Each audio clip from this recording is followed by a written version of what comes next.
almost forgot to change over my music. Hello, weary travelers, and welcome to the Come and Go Tavern. My name is Sheela Ornthalis, and I'll be your hostess this afternoon. Today's kitchen special is chicken noodle soup, and it looks like Rebecca is currently available for a full-service package, if you know what I mean. But if you see anything or anyone else on the menu that you're interested in, just let me know, and we'll see what we can do. Hello, Kiwi, welcome to the stream.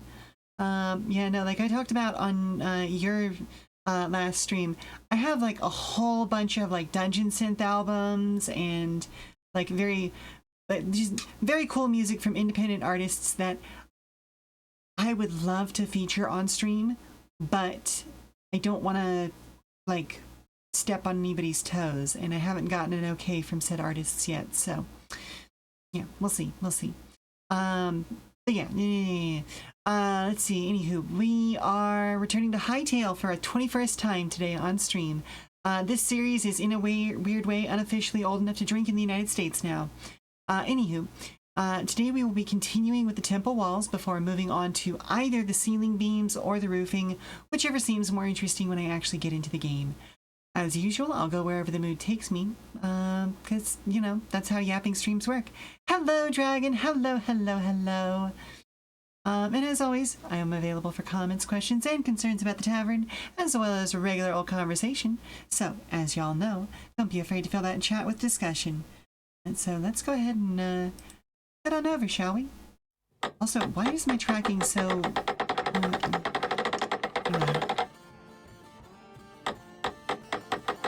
Like, my tracking was biasing right really badly for some reason. Very strange. Maybe if I do that. Okay, there we go. Your last car was old enough to drink before she got written off in an accident. Aw, beans. But also mood. Oh. I have completely forgotten where we were at, projects-wise. So I am going to go back over here. The temple is about the right height now. I think that is the final height that I'm going to look at. It is appropriately looming. Looming is the wrong word. It's a nice space, you know?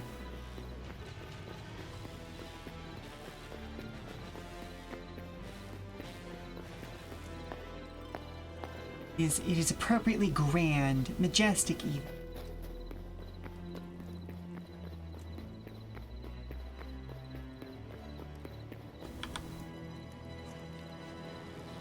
But yeah, no, I have definitely had that car before. Oh, there we go.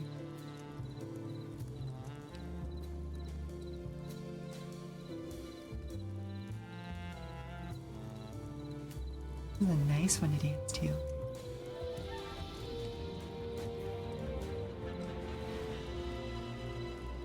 Goodness gracious, Lamplighters League deserved so much better than it ended up getting. Ugh.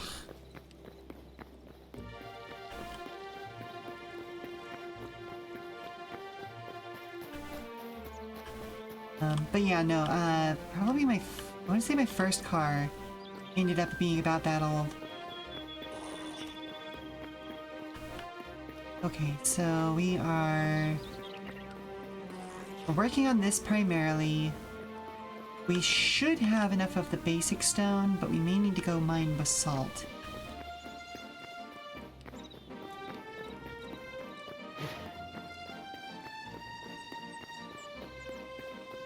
My current car is pushing 15, I want to say. It still runs like a dream, but I will admit that I am very much side-eyeing some of the new electric cars, because very much want to make that changeover for environmentalist reasons, for financial reasons, all that good stuff. But I'm not gonna pull that trigger necessarily until either A, I end up with a job that just makes an obnoxious amount of money, which is not going to happen. Let's be real. or alternatively, in a situation where I have to switch over, you know, like the vehicle just gives up, you know. Okay, so yes, let's go ahead and head down to ye olde basalt mines. Wait, do I need? Okay, no, I do have enough tokens.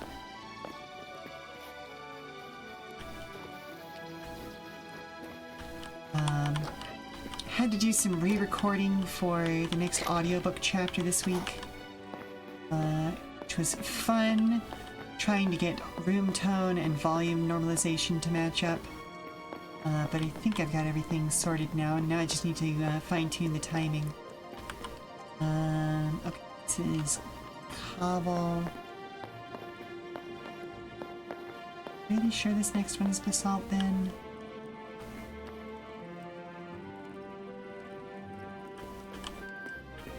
Oh? That's strange. Why isn't the block type up here? Did we have another mod die? Oh, also, I came down here without any dirt. Foolish and silly of me.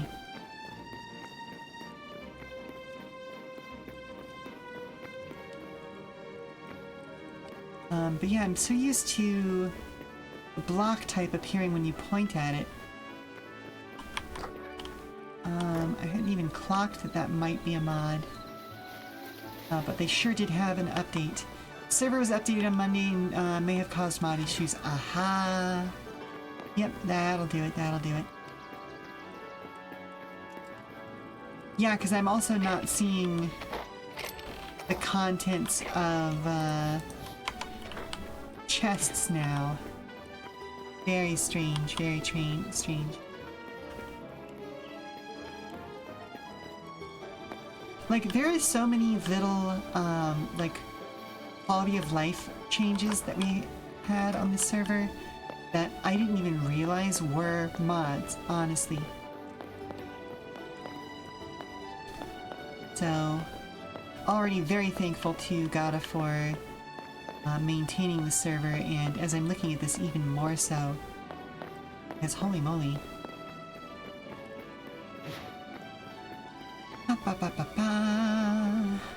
You're worried about your new windows? Oh no. Well, hopefully they'll just like pop into like a default state or something.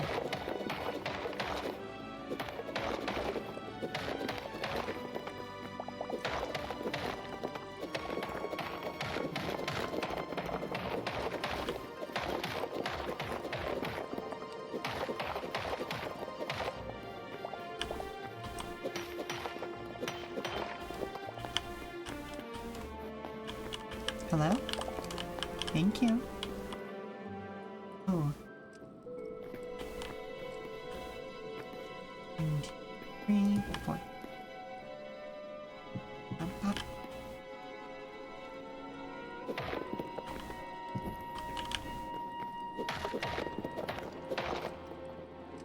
Installed them on Sunday and the update Monday might have fucked them up. Yeah. And here I was thinking about using some of those iron bar windows you showed me for the church. Well, temple. A little big to be called church, isn't it? Let's see. Gets us 3 further back. Let's go for 4, just to make sure.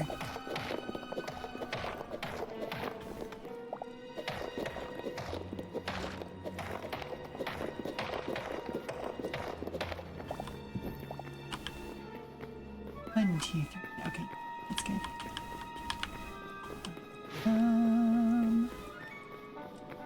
But yeah, as I was saying, there are a few artists whose music I would absolutely love to have on stream, but I also love having music that actually stays with the stream on VODs, which is a big part of the reason why I just use video game music right now, because I know that that's, well, I'm typically pretty certain that that's not going to get copyright struck.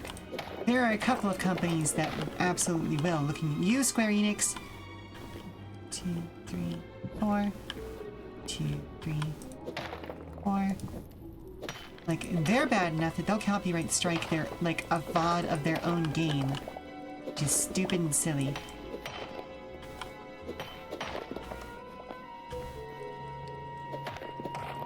Now, I get where that comes from as a need to defend IP, and I get it, I do. But also, this is a type of media that has been in existence for over a decade now, and I feel like the law may be moving a little bit too slowly on this one. Like, if I was representing it as something, like, if I was representing it as, like, oh, I made this music, different story, you know? But when it's very much a, hey, I'm playing this game, and I would love everybody to check this game out and play it. And if you aren't the kind of person who plays it, I hope you have enjoyment with me. I think it feels silly to strike something like that.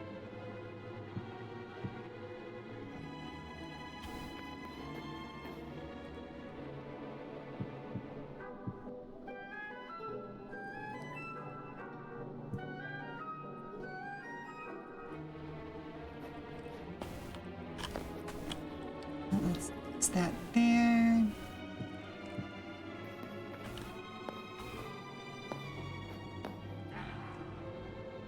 Oh, I sure am glad for those stalactites. From getting ganked.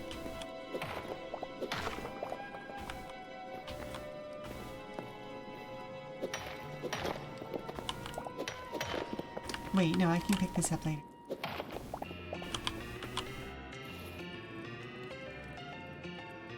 Wild, how dare you promote our game? It's like the time Nintendo asked what people's favorite game soundtrack was and everyone went, oh, this one's my fave, and everyone linked to videos that Nintendo had taken down. Oof. Oofa doofa. Yep.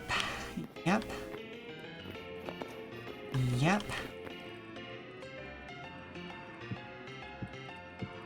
And like, it would be one thing like, okay, if it is a thing that you can purchase legally and actually own, sure, I get that. And this is from the perspective of somebody who does have to deal with IP rights. Now, I take a different tack to it, but I at least understand where people are coming from a legal perspective. Oh, shit!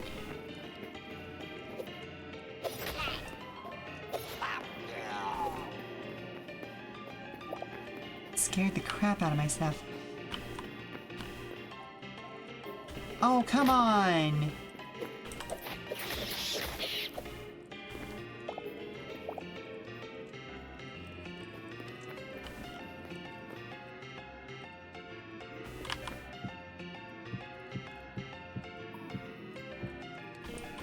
But yeah, I understand the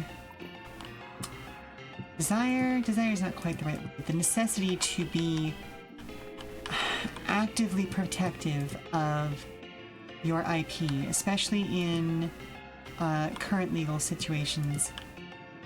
But there is a certain limit to that. Like I said before, it's one of those weird situations where early on in like the days of streaming, I could understand companies not getting it. But like, as an art form, streaming has been around for a very long time, and has been proven to like lead to better brand awareness, better secondary sales, all that sort of fun stuff. So it always feels really stupid and silly when companies are like, nope, you're not allowed to do our thing. You're not allowed to do that. You're not allowed to do that. But it is a better choice to respect companies that don't want you doing that, because, well, quite frankly, it protects you from legal ramifications thereof. And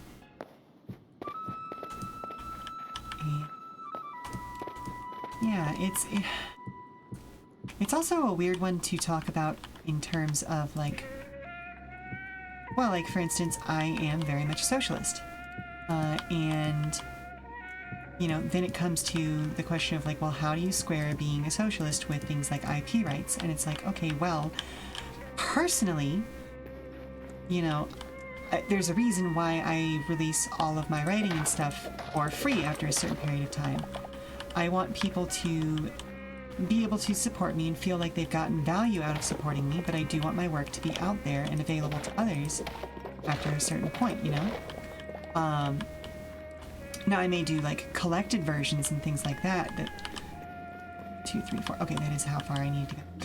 Now I do, like, collected versions that, you know, I then do ask, like, a low cost for, and I would argue even, like, honestly, I charge too little for those collected versions.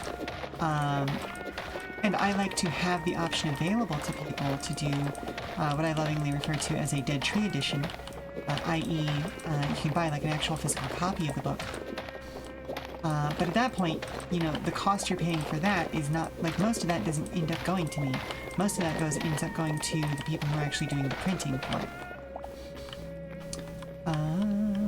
Let's see.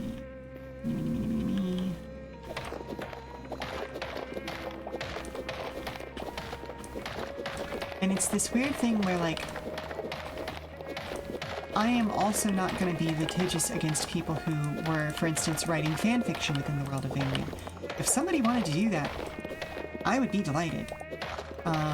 You know, I may not always agree with choices that people make in the world, but at the same time, like, that's their right. It's fan fiction. What am I going to do? You know? Like, that doesn't make it canon. Oh, I have fallen.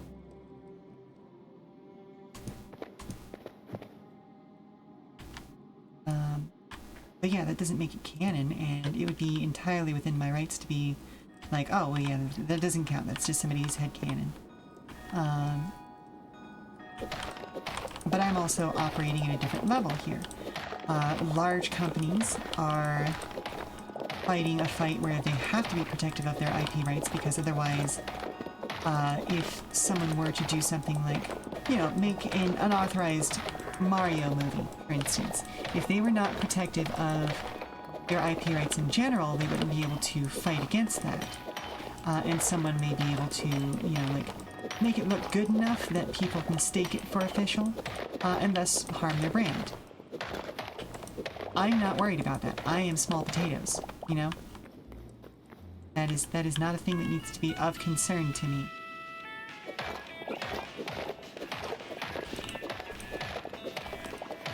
Well, I don't know. It's one of those weird situations where I understand how the bad situation ends up where it's at, like, and especially with, and I think we've talked about this on stream before, some of the, oh no, we definitely talked about it on stream, because we talked about it when I had Allegro on. With how a lot of Japanese properties were treated in the 80s and 90s, and people basically just took them and did whatever they wanted with them. Like, yeah, obviously, that's going to cause some multi-decade long, what's the word I want to use here?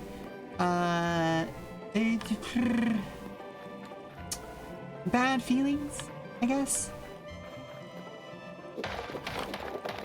Like, it's going to make them shy and litigious about fan projects. Now, this is not me defending everything that Nintendo does. Like, goodness gracious, some of the stuff that they do with, like, taking down Kaizo mods, or taking down emulators of games that they no longer provide support for. Like, that's absolutely stupid. I can understand it if they were going after emulators for, like, current generation things. Like, it's stupid. But, you know, like, again, they do have to protect their actively ongoing projects.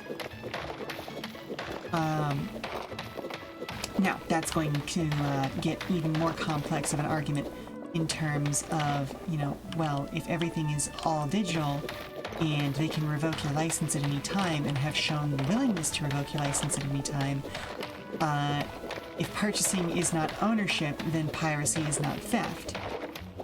Granted, not arguing against that. And I would say that there's an even stronger argument in favor of that for things like the Game Boy Advance or the Nintendo DS. You know, or the NES or the SNES, even like N64 games and GameCube games and stuff like that. Wii games, Wii U games. Systems that have been out of production for, in some cases, literal decade, and that are clearly no longer supported. Why? It feels stupid to try and take people to court over that. And even if you can't always win those, it turns into a case of, well, it's a slap suit now. It's trying to make it inconvenient enough for the person that you are attacking that they don't want to do the thing anymore, you know?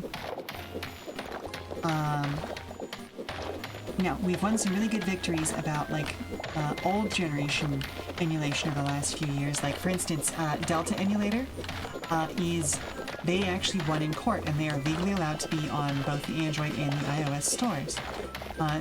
To make it very, very easy to emulate, like, GBA games and Nintendo DS games on your phone and or tablet. And they have a very solid system, a very stable system. Now, they still cannot legally distribute ROMs of those games. And the way that the law stands right now, you are allowed to make a dump of a ROM dump of a game that you own the physical cartridge for. But I would argue that it would make more sense that, again, since these systems are out of production, both for archival purposes and just for general usage purposes, it would make more sense to allow people to just save those ROMs, you know, and have copies of them. If nothing else, it keeps the old IPs in people's brains, still thinking about them, so that, like, hey, if we want to do a re-release of that later, you know, this is now an official re-release, you can say to people, hey, we know you've played, like, the ROM, but would you like to play this game in a higher resolution, perhaps, or in a way that is better supported, maybe offers online support. Great example of this. One of my favorite games of all time, Advance Wars, right? It has a fairly thriving community in the Advance Wars by web. Checkmate on that 1, 2, 3. Okay, yeah. 3, bonk. 3, bonk. 1, 2, 3. 2, 3, bonk.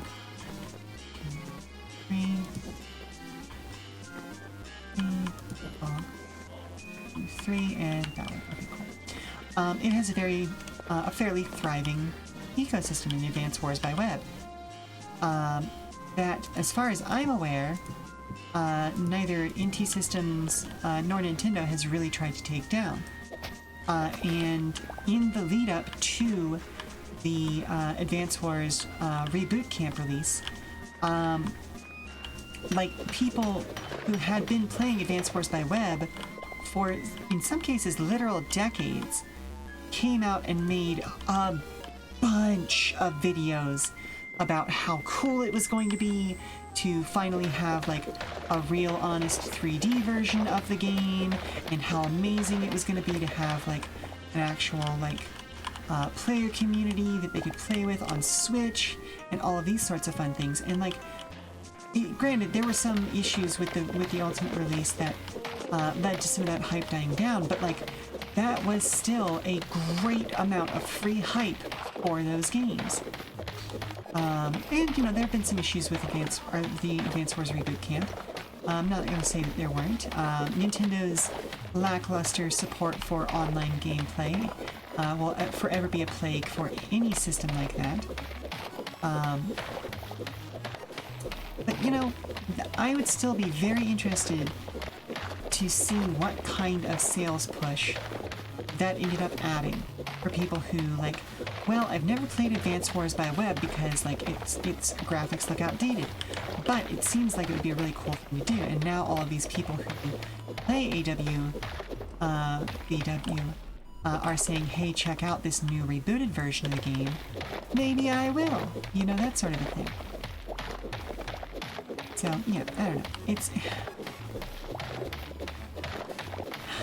I wish I knew less about how markets operate, because it would be really, really easy and I feel like almost relaxing to exist in a world where I could just say, you know, here's a simple political opinion about, you know, how markets should operate, and you know, just live like that. But no, I can't, because I as an adult operate within the market myself, and so like I have had to deal with the same kind of nonsense that a lot of other creators do, and like especially artistic creators, we have to end up doing so much more of the work, capital T, capital W, that we can't help but end up understanding how these things operate on a level than you know a lot of people who are just in business in general. Because if you're operating with, you know, within a larger business that has a marketing department, a legal department, and just, you know, lots and lots of employees, people to handle things for you, then yeah, you lose some perspective on things like this. But when it's just little old me by my lonesome, I gotta handle all the writing, acting, all the producing, all the audio tech work, all the marketing, all of the legal side of things, all of the web hosting, all of the that. And it is just, like, I'm not saying that I'm the best in the world at it. I mean, marketing is a hugely, huge weak point for me. I'm trying to be better about it, but admittedly, it is one of my biggest weak points. But yeah, no, it's just, it's very strange existing in an industry that kind of forces you to be everything under one umbrella. And then after, you know, doing something for years and having to learn the intricacies of how it interacts with other portions of the industry, watch other people go, okay, but it should work like this. And it's like, okay, well, but should work like this and currently does work like this are two very different things. Both of those statements can be true. There are a lot of things about how the market in general works that I would deeply, deeply love to change, but also they exist in the current market. You know what I mean? No, thank you. I'm good. I don't. No, thank you.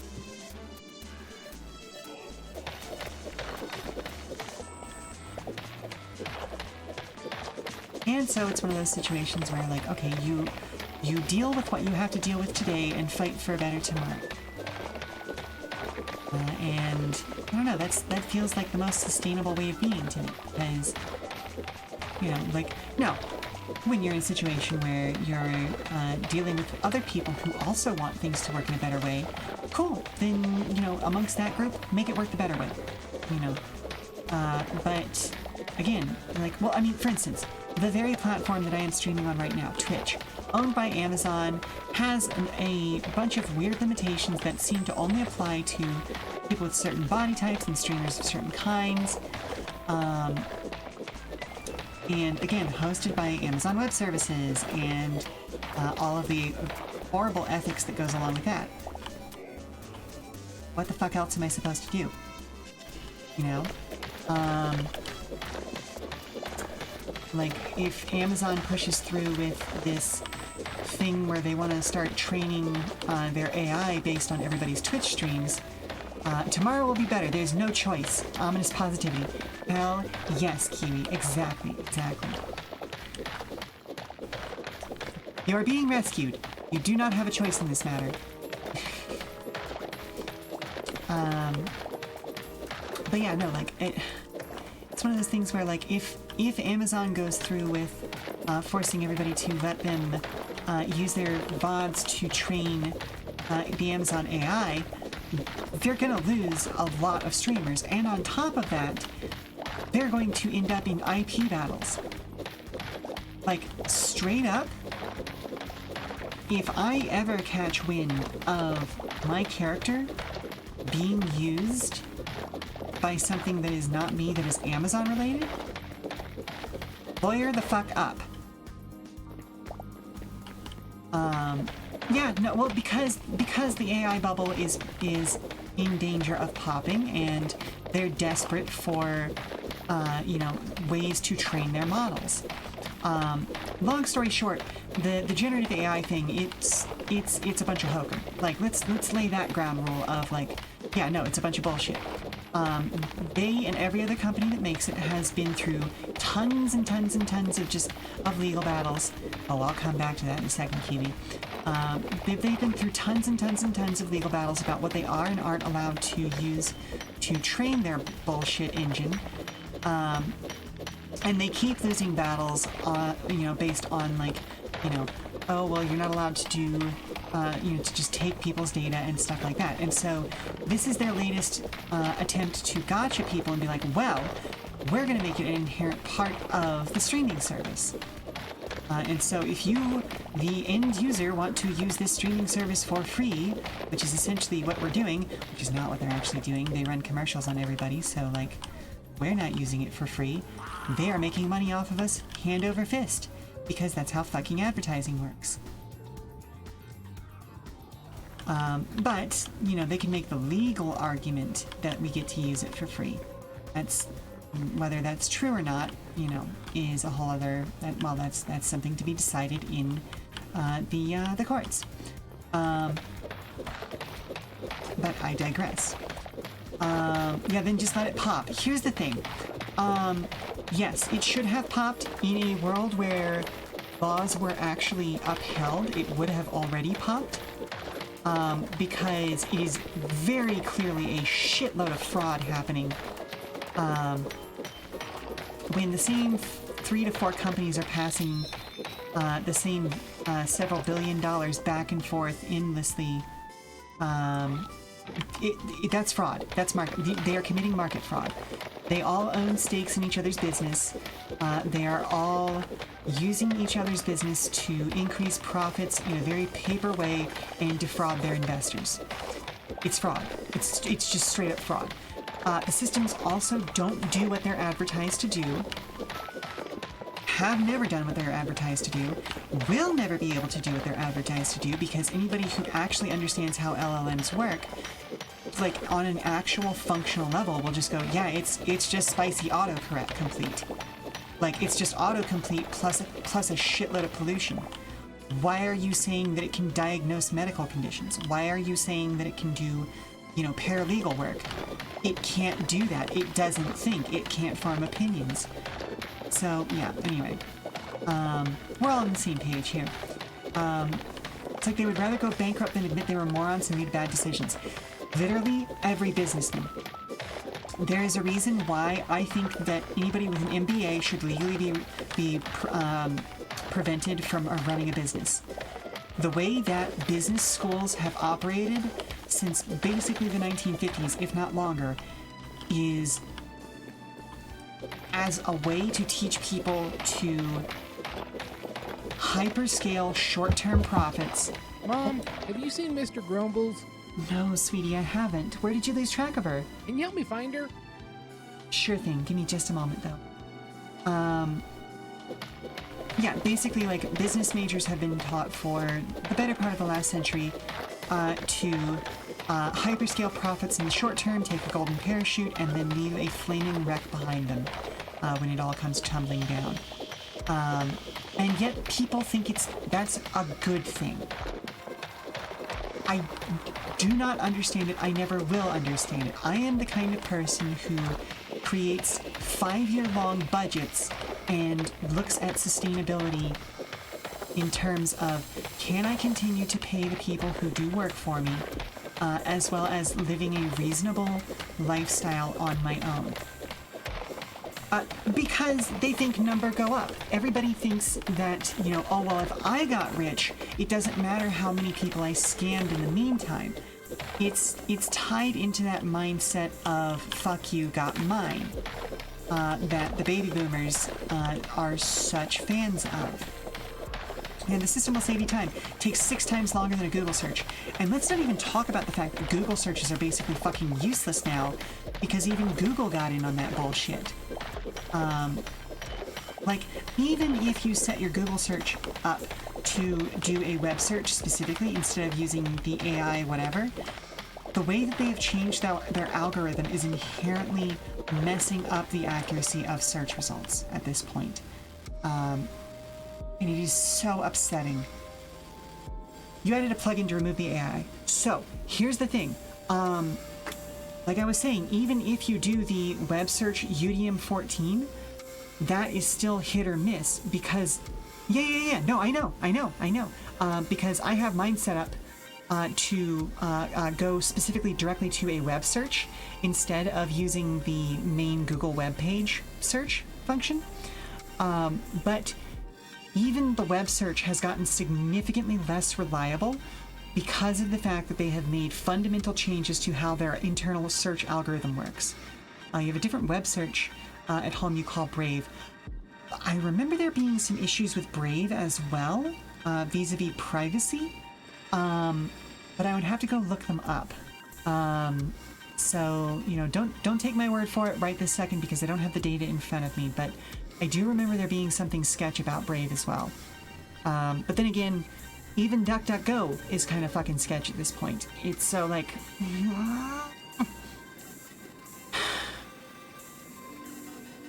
I miss the beautiful 20 or so years where the internet actually functioned as its original framers intended it to. Where a bunch of really boring nerds were like, hey, we want to make a system that is actually fundamentally usable for both academics and regular users. It was never perfect. It was never going to be perfect because people made it, and you know, people are fundamentally flawed and we carry our own biases and all this sort of fun stuff. But my goodness, was it better than what we're dealing with right now. Anywho, now that I've had a rant, yay, yippee, you know, what would what would a yap stream be without me ranting about, you know, the financial sector, I guess, somehow, and, you know, technology and all those sorts of fun things be. So I'm gonna get to the end of this row, and then I'm gonna go help see if I can find a skunk. Because, yeah. No, we want a system to turn on the coffee machine from across the university. This would have a lot of other uses. You know what? Okay, last thing I will say before I leave. My absolute favorite thing, and the very first, like, commercial internet of Things device. Do you want to know what it was? I'm actually really excited to tell you about what it was, because it was a really cool, really useful Internet of Things invention. It was a rice cooker. Specifically, it was a Japanese rice cooker that was made so that it would report in if it wasn't used after a certain amount of time. And essentially, the reason why you would do that is this was during Japan's, like, the beginning of their recovery from the economic bubble, when a lot of young Japanese adults were really being forced to, like, move far away from their parents. And, like, everybody was really concentrating in the big cities and all of these sorts of fun things. And so, like, people no longer had good contact with their parents. And this was, like, a first time in Japanese history sort of a thing. And so what they did was they invented this rice cooker that, if it wasn't used for an extended period of time, would essentially send an email to, you know, the kids saying, hey, I haven't been used in a while. You need to check in on your parents. You need to have somebody local check in on your parents, because rice is a staple crop in Japan. It's eaten with, especially in that time period. We're still talking about, like, the Showa era. Later into the Showa era, but, you know, it was eaten basically with every meal, or at minimum once per day. So it was essentially a built-in life alert sort of situation. That's so fucking cool! That's such a good use for the Internet of Things! But anyway, I digress even further. Now Twitch is fussing at me. I really need to go on a commercial break. So, everyone stand up, stretch, refresh your refreshments. We'll be back in 5 minutes, okay? Alright, so, sorry about the late swimming. You know how passionate I am about these things. Where did you last see her? Like, what direction was she going?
welcome back, welcome back. Alright, Skunk was found. She was under a bed. You actually got food. Nice, nice, nice. What you got? I had what I refer to as my southern style toikatsu this morning, which is essentially a baked panko flake chicken with some french fries over macaroni. Ooh, you got a bagel. Ooh, what kind of bagel? What kind of schmear did you get on that bagel? Anything fun? Did you just get regular cream cheese? Should pick up. It's been a while since I got a good bagel.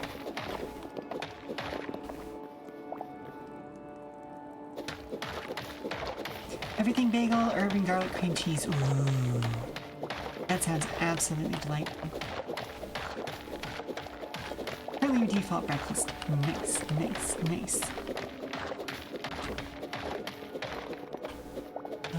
I really need to start working, like, I don't know, at least like a V8 or something into my daily diet.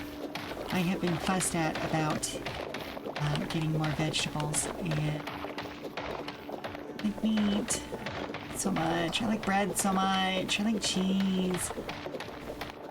But if I can at least like get some V8 and work some of that into my diet, I think that'll help.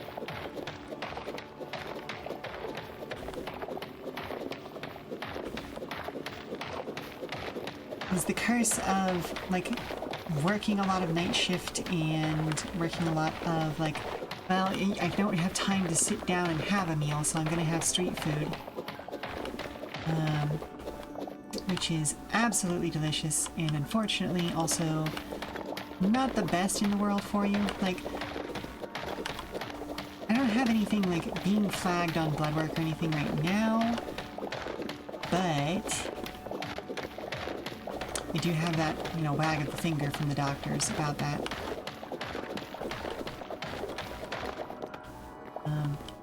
There is also one medication that I'm on that may be switching over to injections pretty soon. And that's also definitely going to have an effect on blood work in the future, but yeah, that still remains to be seen. Getting older. But that's getting into more personal stuff. Let's talk about some fun stuff. TTRPG stuff. So, lots of cool projects that are, weirdly enough, again, being affected by some strange, weird economic nonsense. Actually, it's not nonsense. It's a well-meaning law that just went into effect, or... Hang on, today's the 11th. It will be going into effect tomorrow.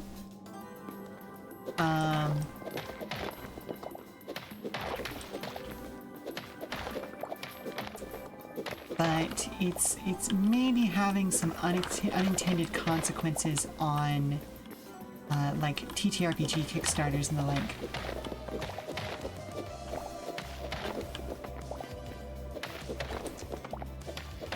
I don't remember what the law is directly called, but it has to do with how packaging... Whoop, this is the version that has vocals. Oh shit, hang on.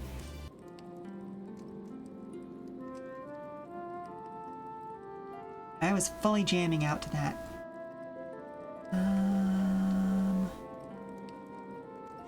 Let's kill it. Where is that back?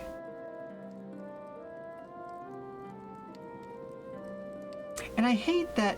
Okay, just getting off of a tangent, or getting onto a tangent perhaps. I hate that songs with English lyrics are caught by the I stay for. I dislike that songs that are in English get flagged more often than songs that are in any other language. Like, it's very annoying that that is a standard. Like, again, it kind of goes to show that like these automated systems are biased in their own strange and interesting ways.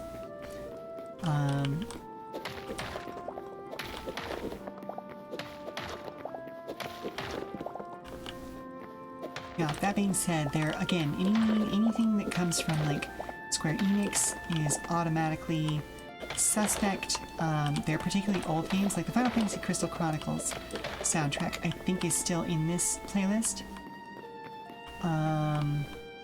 But I've had to be careful about like removing the ones that have lyrics still, whether they're the English lyrics or the Japanese lyrics.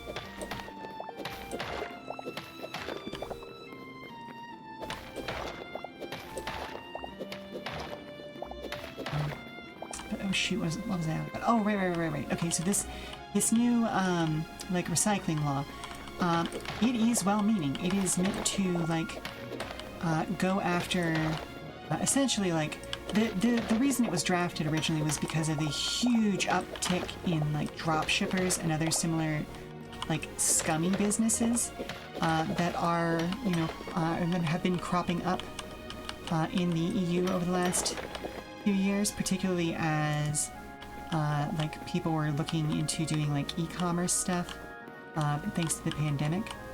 And so everybody just started becoming like Temu dropshippers and stuff like that. And then like just even like the like Shein and all that sort of stuff, even if it's not localized dropshippers, the idea is that this is supposed to help reduce the amount of pollution, or at least to pay to reduce the burden of recycling on the individual EU governments. Which is a noble cause, but the way that they have built the system is potentially dangerous for a lot of like smaller companies, and it's unclear like what counts as a micro enterprise for the terms of the law. So, for instance, does a Kickstarter group, or does a company that does like 1 or 2 Kickstarters a year count as a micro enterprise? Is it about the size of employee footprint? Is it about what's the word I'm looking for here? Like profitability? Is it about net profits or gross profits at that point? Stuff like that. And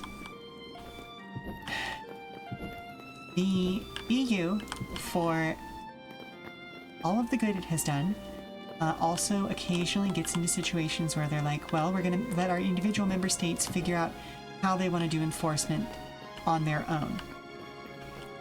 And I understand that that is a result of the EU continuing to respect the fact that each of them is their own individual sovereign nation. But sometimes, like in this case, that fucks people over. Because if you have to negotiate an individualized contract with every country that you're shipping stuff to, that is a massive burden to overcome for, somebody who does a Kickstarter for their stupid little TTRPG. And when I say stupid little TTRPG, I say that with affection. I make stupid little TTRPGs. Even my 200-page long game is a stupid little TTRPG. I love it. I love stupid little games. They're fun. I think this will be enough. But, like that is an unnecessarily high burden to put on folks like that. Whereas, like, Shein and Temu and AliExpress and all of that sort of stuff, they're not going to give a shit. They have whole legal teams, They're going to pay the money and then continue being a problem. It's one of those things where like you have created a financial burden for local creators that does nothing to actually deter the people that you are nominally trying to stop. And it kind of comes back to that whole idea of like, well, capitalism, unfortunately. It's that idea that, well, if we... Oh, wait a minute. No, I need to hold on to this so I can make more...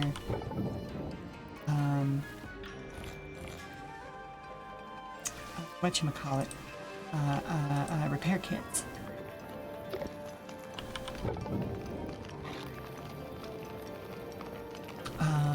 But yeah, no, it's one of those, okay, when you think that when the primary way of interacting with and preventing malfeasance is financial, then all you have actually done is put a price on, you know, breaking the law.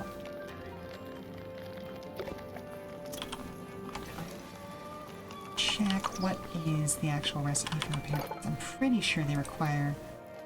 Oh no, it does only. Oh, it's light leather. I thought it was light hide for some reason. Okay, so that can just go straight in there. Awesome, awesome, awesome. But yeah, no, it really and truly just crushes small businesses instead of the large corporations, which are, again, theoretically, the ones actually causing most of the issue. Because, like, let's take a look at you know, some of the TTRPG stuff that I've, you know, backed. I forget what company it was. It was one of the more recent ones that actually, like, shipped, but they were saying that, like, oh yeah, no, we sold 300, you know, physical books. That's 300 envelopes. I understand the need to be better, and a lot of TTRPG companies have moved towards using, like, paper packaging, reducing plastic usage, even moving, it's like some companies are even moving towards, like, wooden models and things like that, or, like, you know, again, kind of going back to, like, the meeples, instead of doing full three-dimensional miniatures and things like that, or having those miniatures produced locally, that sort of a thing, to reduce shipping times and all that sort of fun stuff. There we go. Now we get to move that over. And that's great. Those are not the folks who are causing the pollution issues. Like, granted, you should recycle paper. But even if paper does not get recycled, even if it just ends up in a landfill, it's paper. It's made from wood pulp. The material is not going to sit around in the environment and cause environmental harm. Now, granted, the actual process of making said paper, I can't speak to that. There are some companies that pride themselves on being environmentally friendly mills and things like that. But, you know, you can't make that guarantee for every producer. So you have to watch out for that sort of a thing, right? And that puts out, like, different kinds of pollution. We're talking, like, okay, how much electricity is it using? Is it using renewable electricity versus coal power? Is it having to burn anything in the process? Is it using acid to loosen up the plant fibers? All of that stuff is important to know. But that's on a production side, not a shipper side. So if you're not the one making the damn paper, why are you the one paying for that environmental harm? But again, that's kind of just the weakness of the economic system, where we expect, you know, the people actually making the purchases to be the ones that offset those bad habits. And that sucks. Let's move that there. We'll bring the charcoal with us. You know, again, the better thing to do would just be like, well, you're not allowed to do business in our area until you clean up your act. But that would require people to actually be willing to punish people for, like, not even people, companies, for doing things that harm the environment.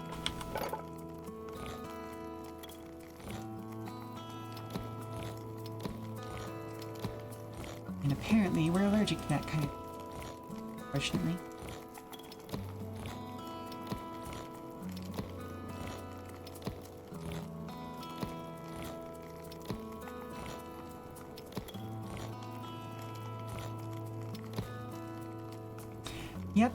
Yep, me too. Like, I have friends who work in the TTRPG industry specifically because of, you know, like, how, I'm not going to say easy, but how attainable success in that realm was because of like the various trade agreements and things that made shipping easy, and they've already had to watch huge chunks of their business go away this past year due to the absolute bullshit that is the fucking tariffs. But I'm not gonna get into that.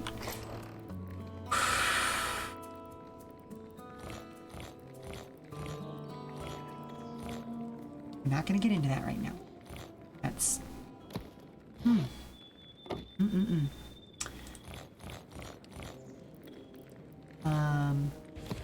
yeah.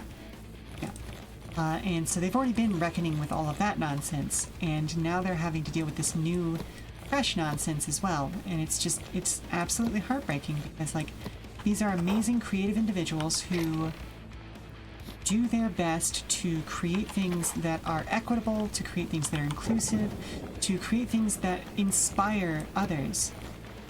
And they're just getting absolutely shafted, left and right, because of other people who are making the world materially worse, you know? And that stinks. That stinks to high heavens. Your coworkers don't know what everyone get out of blank spreadsheet and people keep going in. Oh. See, at that point, if I were the one in control of it, I would be very tempted to temporarily block everyone else's access to it. I don't know if you have... Did they screw up again? Oh, no. So this is not just a today problem, this is an ongoing issue. I see.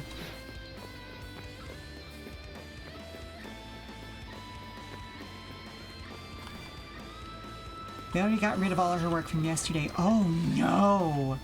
Can you not do a rollback? Like, that's the one blessing of, like, cloud-based systems, is that usually you can do some kind of, like, a rollback.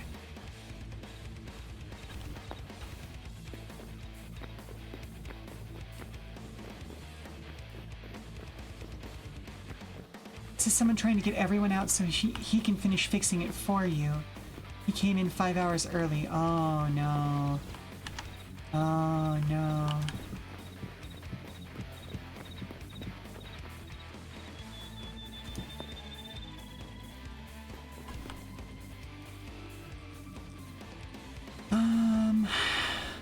Okay.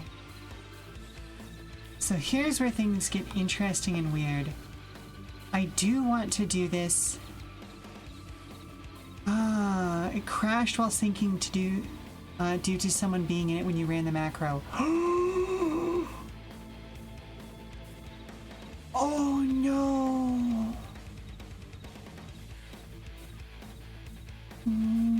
Kiwi, I'm so sorry.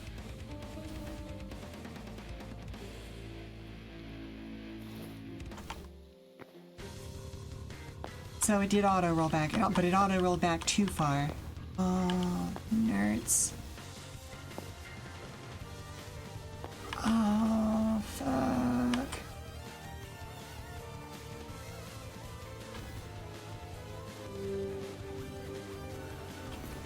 Alright, so how do I want to manage roof access for this? Because I absolutely do need to come up with some way of accessing the roof here.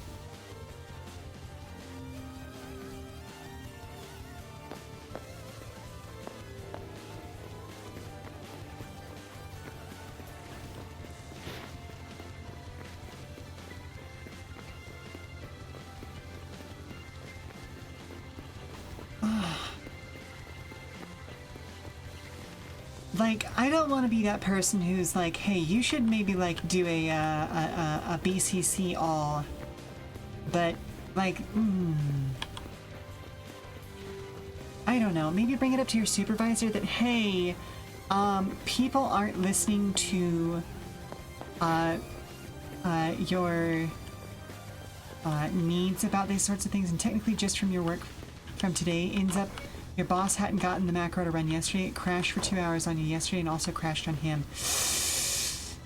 Oh, okay, I gotta ask, if you can share, what software are you using? Because that's a lot of crashes.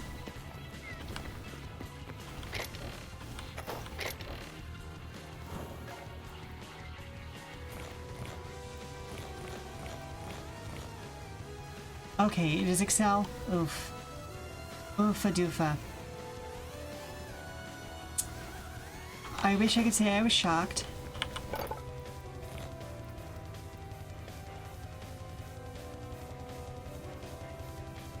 I may have made a mistake. I need raw cobblestone, don't I?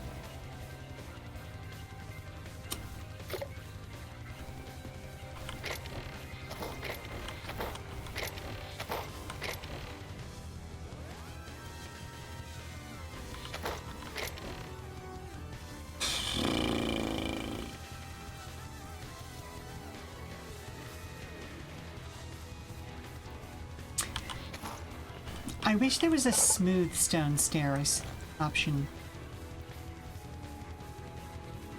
Like, I guess I could do half bricks. You swear half the issues you're... Oh, yeah. Yep. That'll unfortunately do it.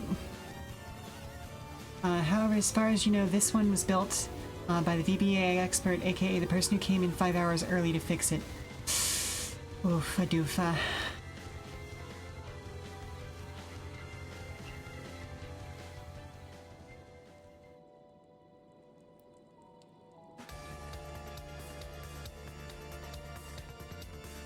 Alright, should I just go ahead and use brick stairs here? Like, I like the look of this, the basic stone stairs better, but...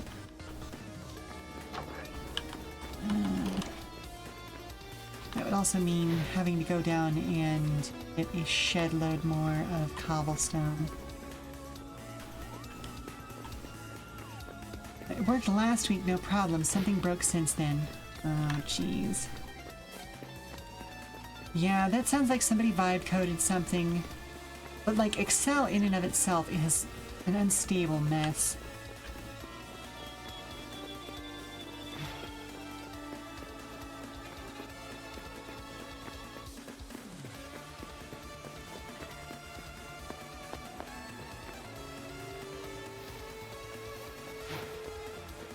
Alright, so let's see.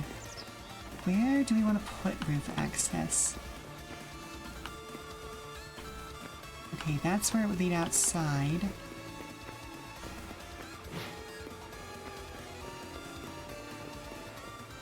Suppose what I could do is...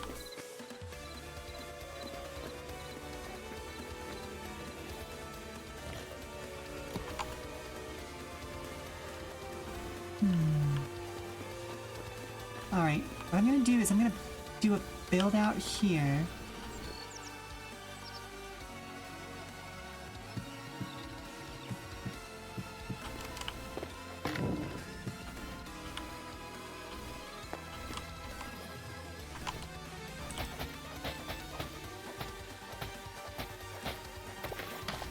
Where did that... Uh-oh.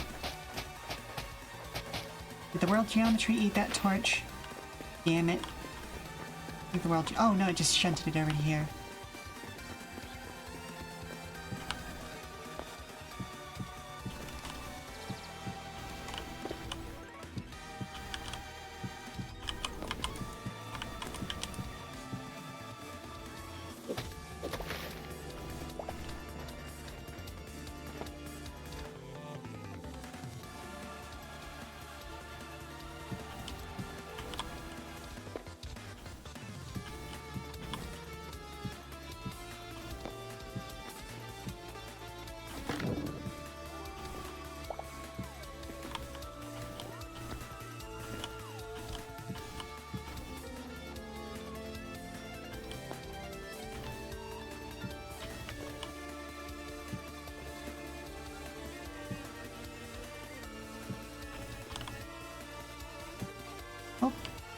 Oh, I can't control Z. Damn.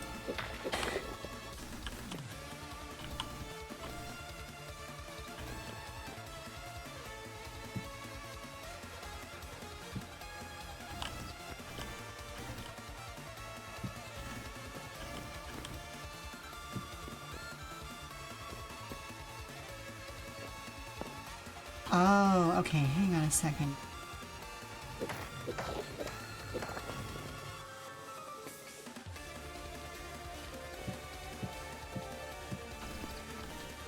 There we go. Right. Go down back to the bottom. Like that.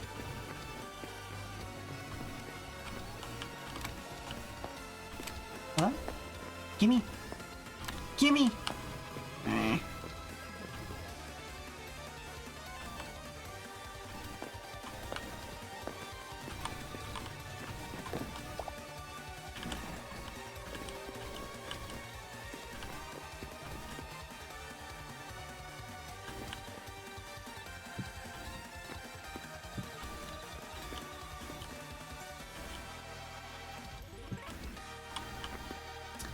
Funny enough, I have some stickers coming from the person who made Nightmare Cart.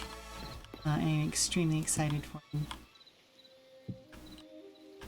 So you should definitely check out Botster's online store. I don't know if I'm going to add them to my hard hat like I usually do for...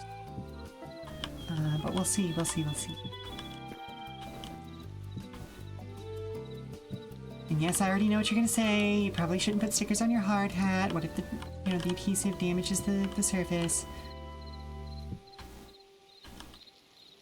I'm in a situation where the adhesive I have used is gonna cause that level of problems with my hard hat. Something has already gone wrong. Like, I'm already working on the wrong part of this job. You know what I mean?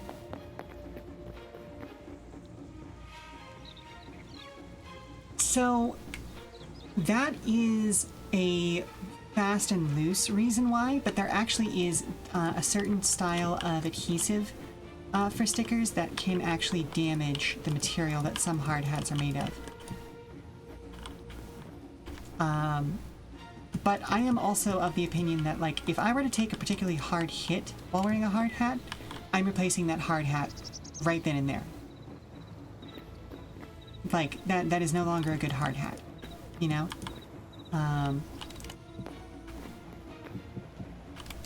And I understand that part of that is also just the, well, okay, even if I am trustworthy, you have to treat the rule equally for everyone.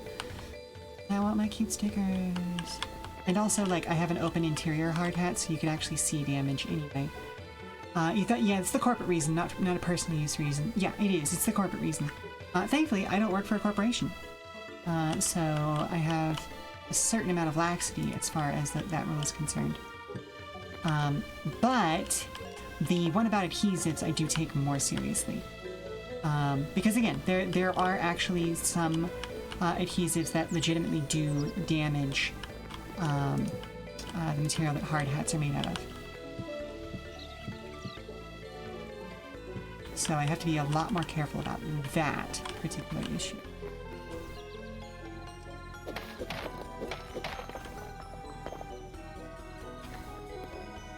Okay, we can get through there. Alright, I don't mind there being a cutout up to there.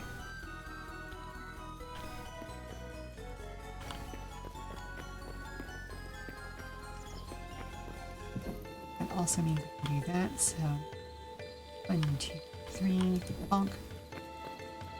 2, 3. Okay, it's not perfect like it was before, but... Ooh, or I could do that, and there. 1, 2, 3. There we go. Mathematically, it works. And then that was just an extra. Okay, cool. Cool.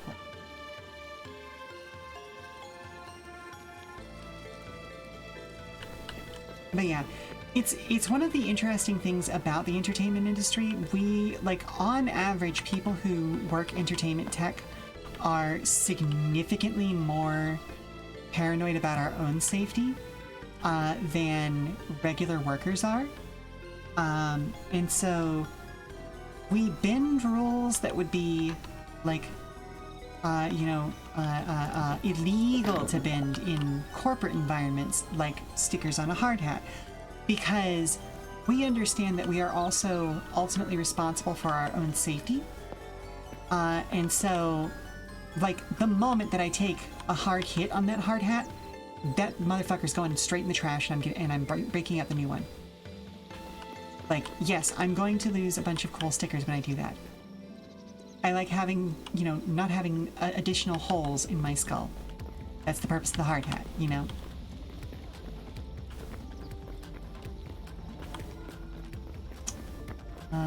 Whereas in, like, construction, people I have still seen complain about having to wear hard hats, and it's like, what? Huh? What do you mean you don't want to wear the hard hat? That keeps you from dying. What are you talking about?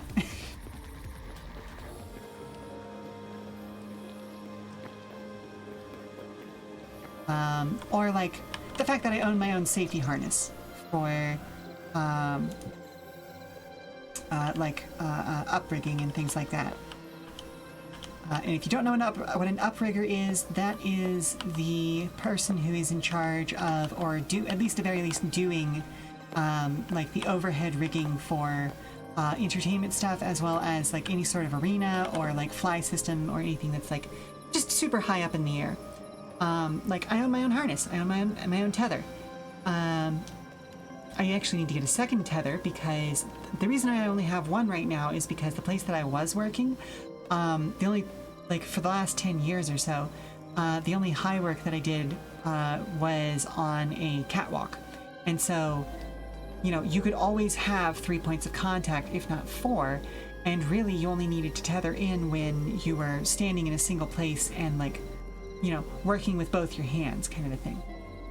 Whereas a lot of the venues and places that I'm working now, you need to have 2 tethers because you're walking like scaffolding and truss work. Things like that where your footing is significantly less sure, shall we say.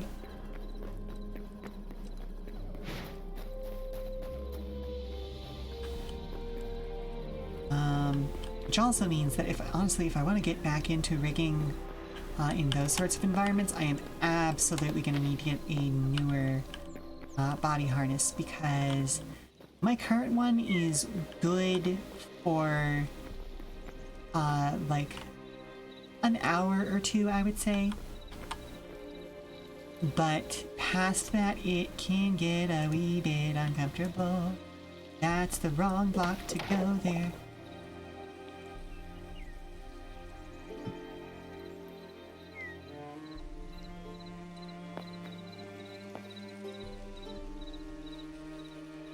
Oh my goodness, I need the sun to rise faster.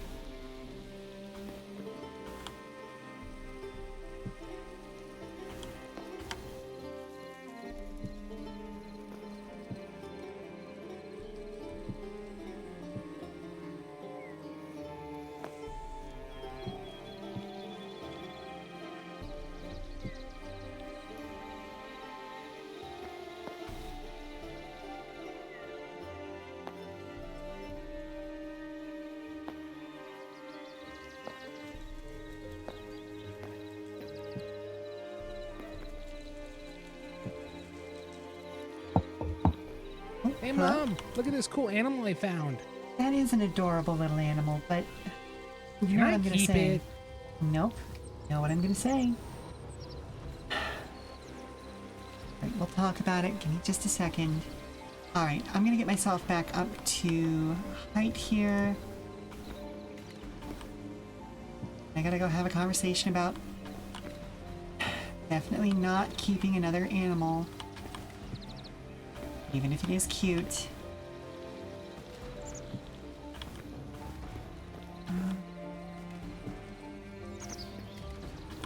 Oh. On the one hand, I am going to be sad when Demon School comes to an end, but on the other, I am very much looking forward to adding Battletech into the rotation.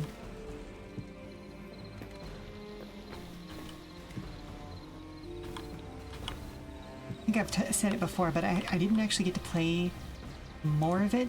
Like, I played the base version of the game, but since a whole bunch of DLC came out that adds to it, I have not gotten to play all that. So I'm very, very excited to see how that actually plays and interacts and does all of the cool things.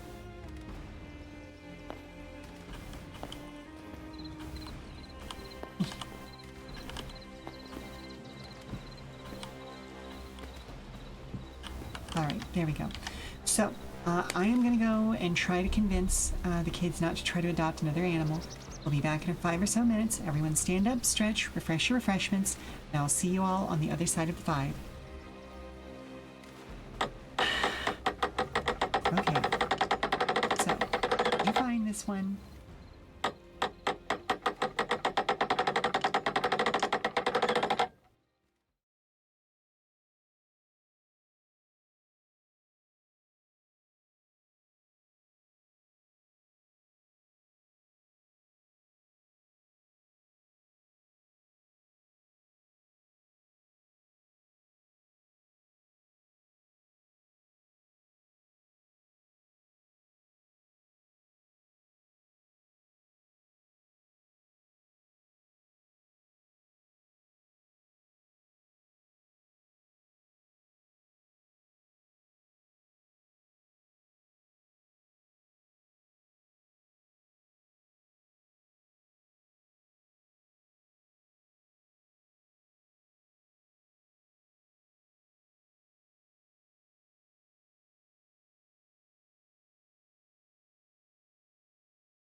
Alright, we are back.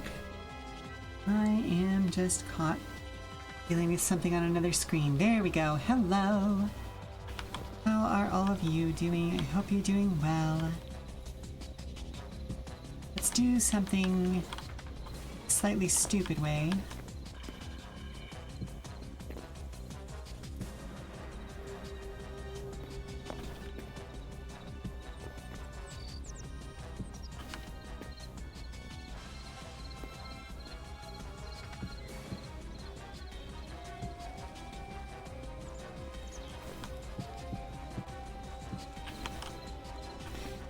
This is one of those inherent problems of building a megastructure.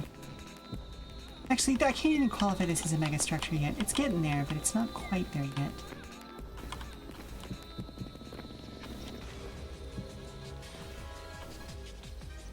But just like a large-scale structure in a block game.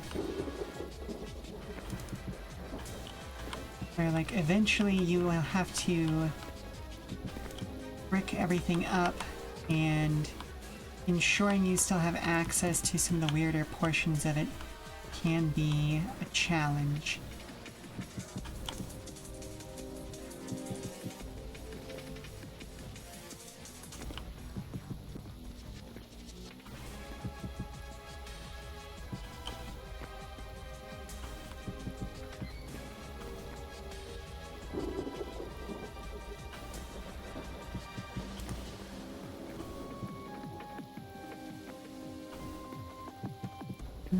Okay, so TTRPG stuff that I actually want to talk about that is not that weird new, or I shouldn't say weird, that poorly worded new recycling law.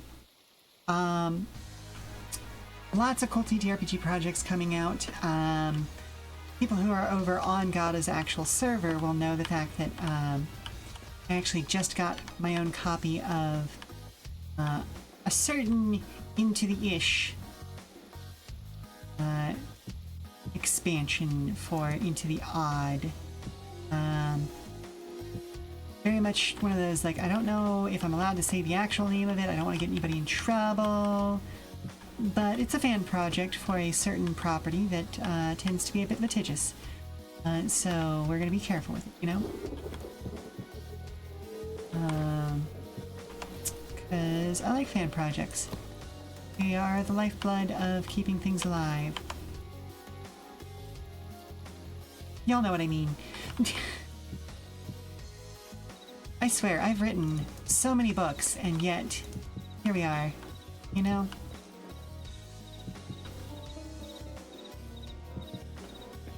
Stuff's weird out there, folks. Language is weird.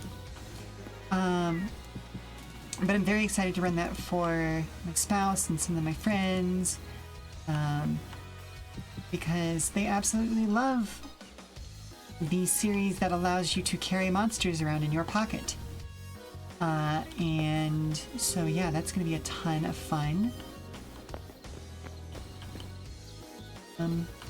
Other things, I recently got a copy of Blades in the Dark 86. Is it 86? No, it's 68, excuse me.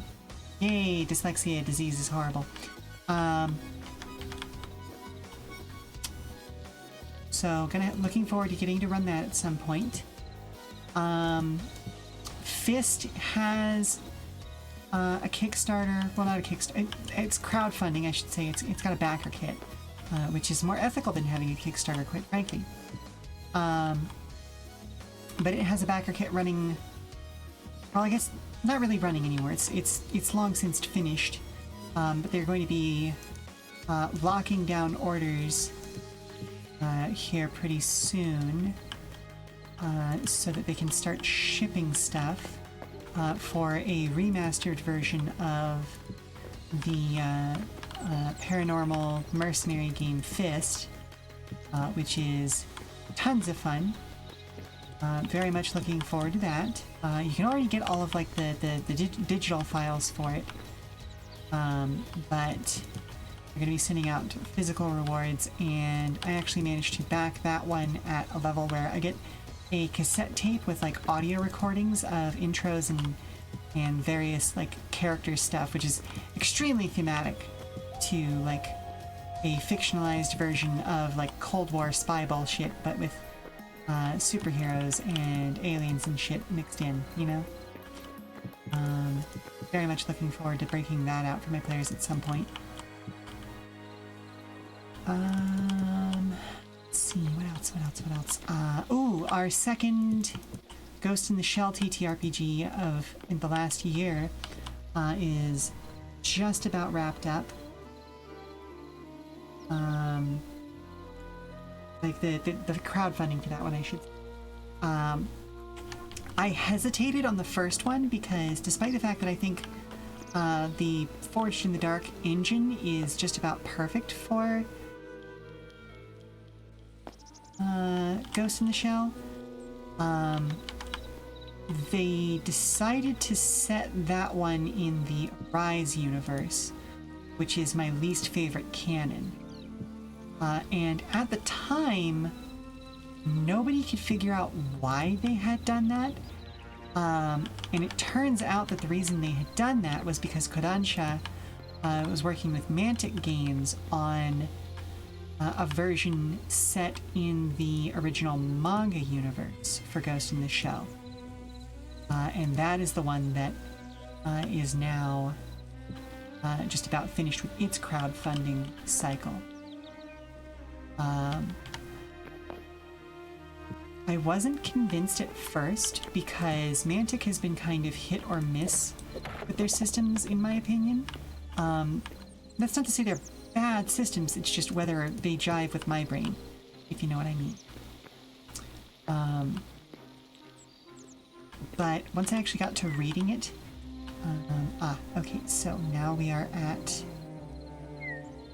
Ooh, I actually need to go back by one. Yeah, I need to go back by one and break these steps. I'll have to go downstairs and retrieve those in a minute.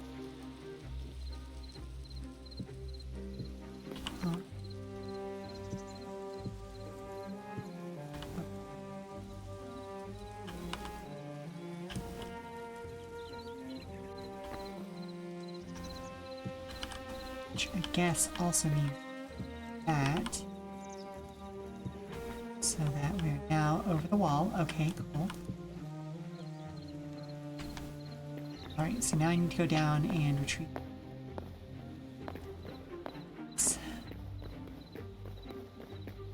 Up.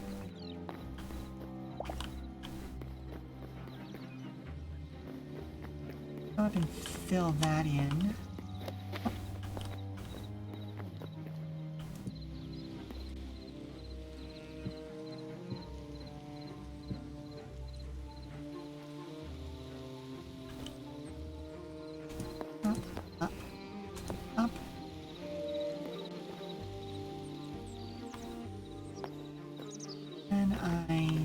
From here, so I can't.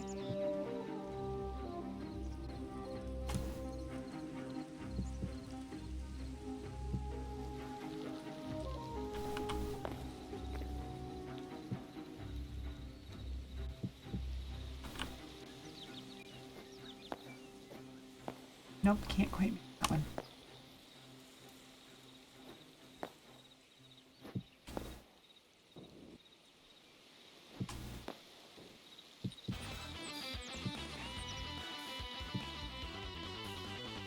Of course it's Dragon Quest. It's like, what in the world is so extra? Well, it's Dragon Quest. Because of course it's Dragon Quest.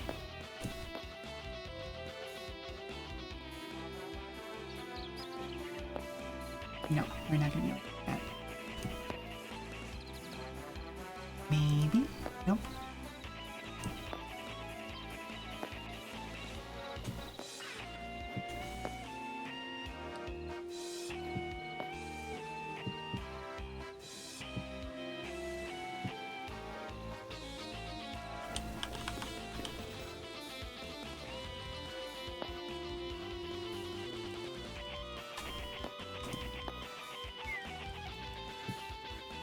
There we go. Alright, so that's now filled in. Hell yes. here's where things are going to get a little bit dicey. So I now need to go all the way around and start filling this in.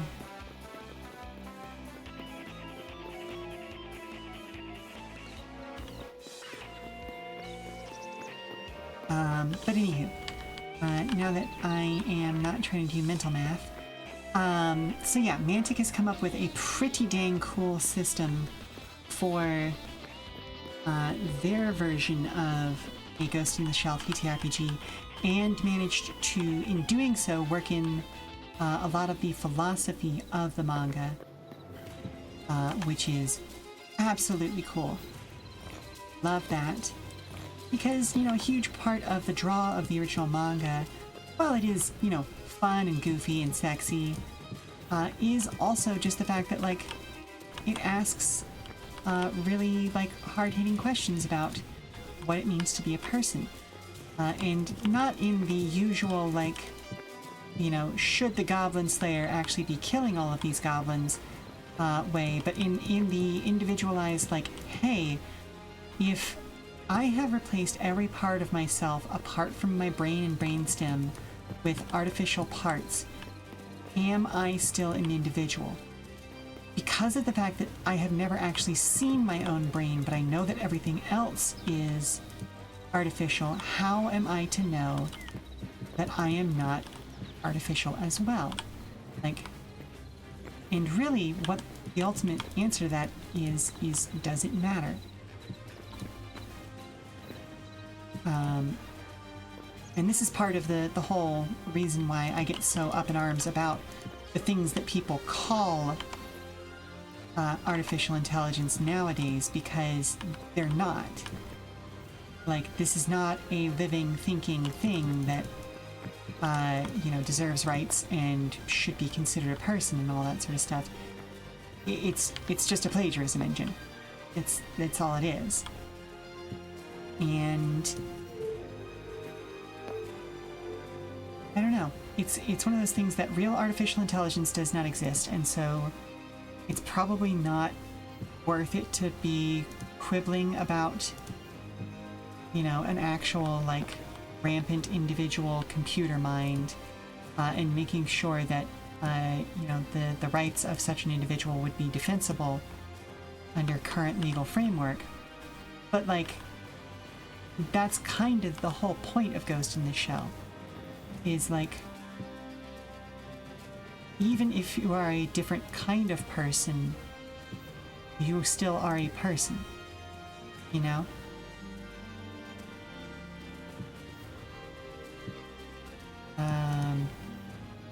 It's just unfortunate that extremely credulous individuals have decided to look at the Skinner box and go, "Ah, it's an artificial intelligence." No, it tells you it's a sycophant.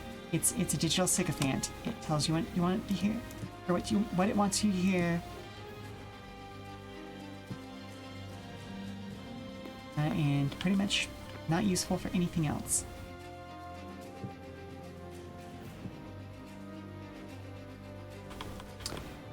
But I digress once more. So yeah, now the inclusion of those philosophical quandaries in the game as a central mechanic is really, really fantastic. I also love how they have decided to build out kind of an evolving dice mechanic. That's something that I first encountered. Like, I'd seen people playing with it for decades at this point, but the first place I saw it really succeed was with kids on bikes. And so I'm glad to see other companies messing around with it now too. Where essentially, like, each stat starts off as, in this case, a D6, and then you're allowed to raise one of them up to being a D8 instead, as long as you then lower another one to it being a D4. And as your character grows, they then are able to, you know, raise or lower those stats based on personal experience, based on injuries, things like that. Based on new cybernetics you get, And while they are not trying to make the game what in modern terms we would refer to as a rules-light game, they are also working hard to keep the system fairly straightforward. It very much has the vibe of an old school TTRPG, where it, like, if you were to look at it, it might appear like, oh my goodness, this thing is going to have way too much crunch. I'm going to have to learn so many rules and all of that. And like, no, you're not. I promise you, you're not. Because they have done a fantastic job of making it so that you still have that grungy, gritty vibe of a very complex game, circa 1995. But they have eschewed the actual difficulty through some simplified systems and better language usage.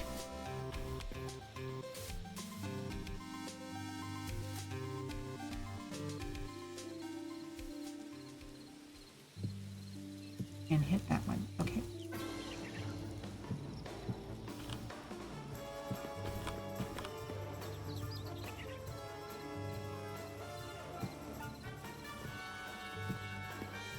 Fuck. Bonk. Alright, that should be good enough. Night is beginning to fall, so I'm going to go back down to the ground level.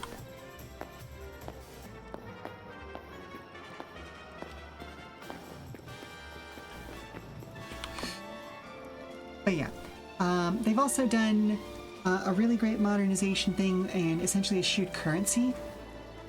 Like, you still get requisition points, but the whole idea is that, like, you're not keeping track of, like, your pay rate, how much money you have, am I going to be able to afford a home, all of those sorts of things, which are important to some older school games in certain situations. Like, I still think that's a useful mechanic in Shadowrun, for instance, because a whole huge part of Shadowrun's fiction is the fact that, your character may at some point end up homeless. That is the fate of all too many Shadowrunners, keeping track of your lifestyle can be an important part of that. But at the same time, not always. I have played in some Shadowrun campaigns that also ignored lifestyle stuff, because that's not the story you're trying to play, or that you're trying to tell. And I think that this new Ghost in the Shell game from Mantic is also, like, it has a much better focus, which is one of the weaknesses of Shadowrun, for instance. It's trying to be so many things that it becomes difficult to choose what you're actually playing at times. Whereas this game is about, like, nope, you are a member of Section 9, you are not worried about lifestyle stuff necessarily. Those systems may be in the full-size book, but, like, it's not the main focus of the game. You have things that tie yourself to your humanity, which is an interesting thing to port over from a game like Vampire the Masquerade. But it is an important part of it, because, again, that question of how human do you have to be human is an important one for the fiction of Ghost in the Shell. Like, arguably, that's the main actual conflict of the series. So that.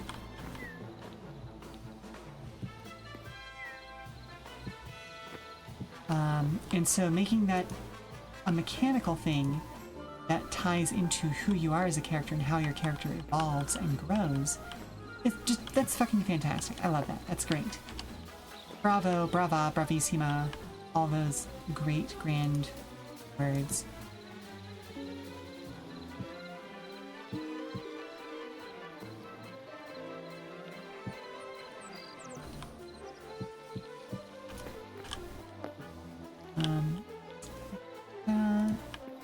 They also kind of went away, like, took a step back from having specific equipment. like, you can absolutely flavor things like, oh yeah, this rifle is a like a Sabro Mark 15 or whatever. You the player can decide that, but for rules purposes it is a rifle, you know. Not they're like equipment modifiers and things like that that can help customize it, but I am a huge fan of working off of like standardized templates, because that way, even if you personalize the thing, it is easier for everyone at the table to understand the basics of how it operates. It's something that, like, I only really started thinking about when I started playing in Lancer games. Oh, you love templates. You need to take that love into your work and make a template today. Ooh, fun stuff, fun stuff. Well, now that begs the question of, what you making, dragon? But yeah, absolutely. I am, like, it's standard equipment has always been a thing in TTRPGs, but the push to use much more standardized templates didn't really key into my brain until I started playing Lancer, where it's explicitly called out that, like, hey, the visuals of how these mechs look is just the standard. It's the expected look if you're just using it based entirely on what's in the book. You can make it look however you want it to. As long as everyone still understands that it is this kind of mech, what it looks like is entirely up to you. You're doing a migration from an old UI to a new setup, and the new one can do so much more, and you get to set it all up. Ooh, I love that for you. Oh, that's going to be a fun project.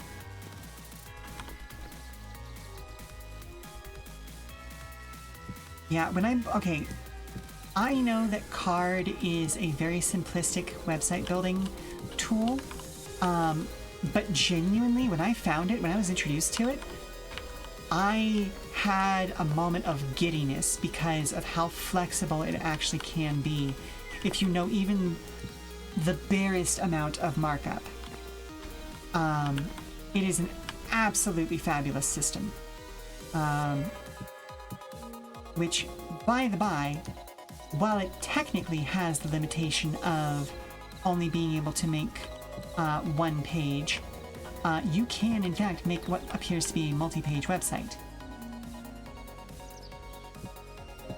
And it is very, very cool. In fact, if you have seen the Come and Go's website, that is in fact made on Card, if you hadn't actually checked the URL. So, yeah. Yep.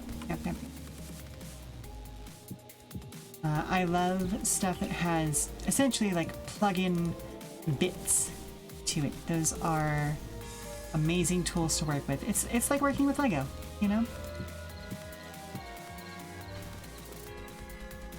Okay, I should probably go down. You also have direct contact with someone who will bully the development team into giving you what you want, because you're one of their biggest clients. Nice. Love that for you. Also, yay, I finally got the second volume of the Marathon soundtrack, so listen to some of the more stressful songs from that soundtrack.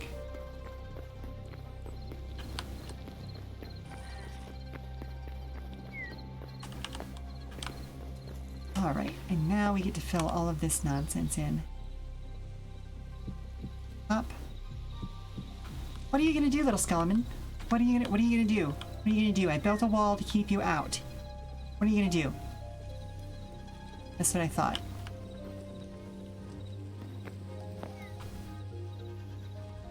I really shouldn't antagonize them. They might start spawning inside again. Which is a lot less hot than it sounds.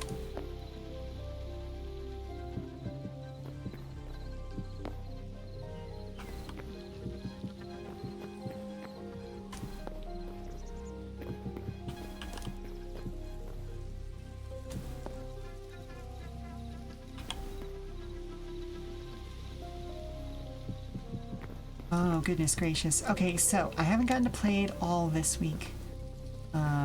But last week, I managed to finally meet the compiler in Cryo Archives, thanks to Vaultbreaker in Marathon. And holy moly, is that ever a Bungie design. Like immediately upon getting into the compiler, like getting into its space, I was immediately yeeted right back to like the Vault of Glass back in Destiny. Because like, hey, this is obviously like a raid. We're doing jump puzzles. We're figuring out how to get into the space. We're doing essentially something like that I would refer to as like puzzle combat, where you're having to figure out the actual flow of combat based purely on like visual design, and in a way that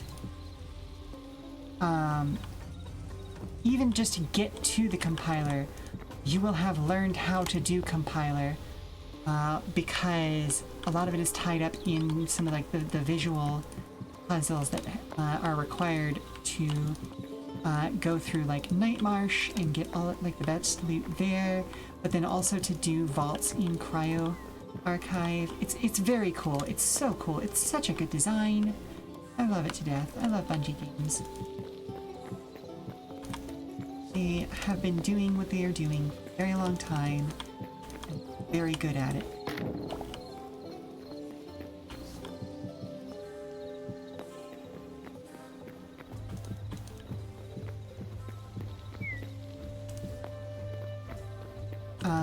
And like weirdly, it like playing through Marathon has reminded me of what I loved about their games from before Halo.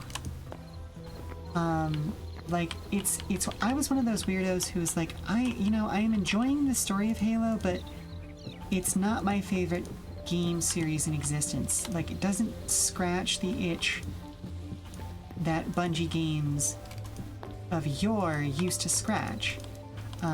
Back when they were doing like Path of Darkness or well, the original Marathon trilogy.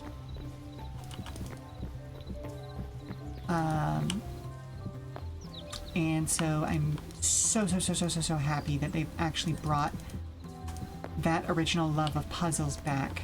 I loved it in Destiny, love it again in Marathon. It's great. I love it.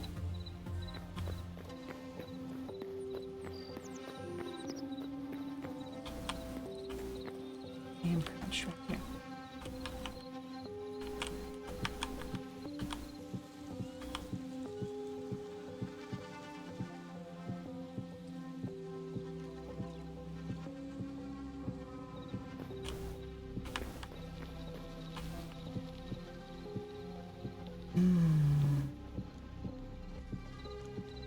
Do I really want to do the solid walls up here?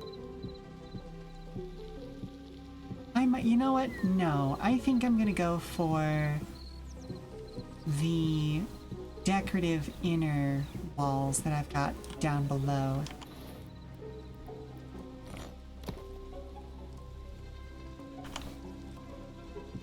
Because this is high enough that this is not necessarily a defense position. You know what I mean?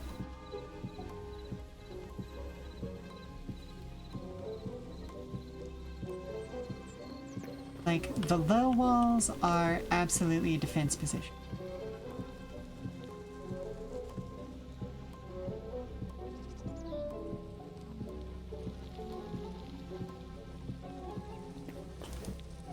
But like, up here?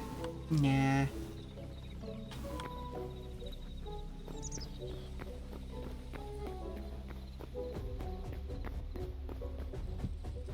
Oh, we jumped right from one marathon track to another, huh?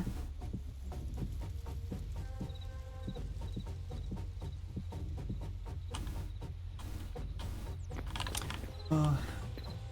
Another thing that I wish I had gotten more time to play the sponsored Nightmarsh mode, where only one party of runners rezzed into the map at any given time. Because, oh my goodness, is Nightmarsh such a great horror first-person shooter map. Like, honestly, the entire game is a horror game. I'm not gonna lie about that. Like, it's the kind of thing that most people would consider fridge horror, because it kind of sneaks up on you. But yeah, it absolutely is a horror game. Because there are horrifically bad things happening on the world of Tau Ceti 4. But Nightmarsh really emphasizes that. Lack of visibility, mutating creatures, fungus that's taking over old runner shells to make you think that you have, like, friendly runners out there. They even programmed it to essentially, like, echo your comms every once in a while, so that it seems like your teammates might be nearby, and it turns out to be a horror. It's very cool.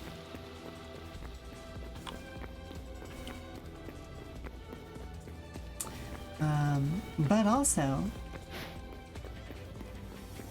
the nature of it being an extraction shooter with PvP enabled means that every once in a while you'll have to deal with some asshole team that is not looking to have the same kind of fun that you're looking to have, you know?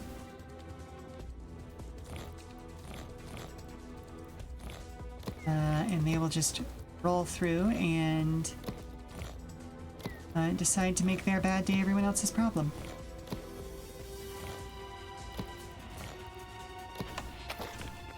Where, oh where?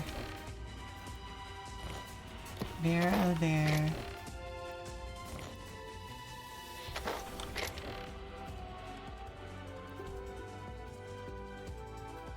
Excuse me.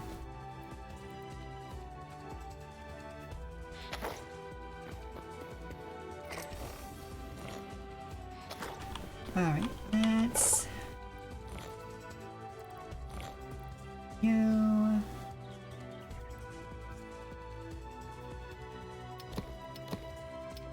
I think that'll be enough, right? Probably.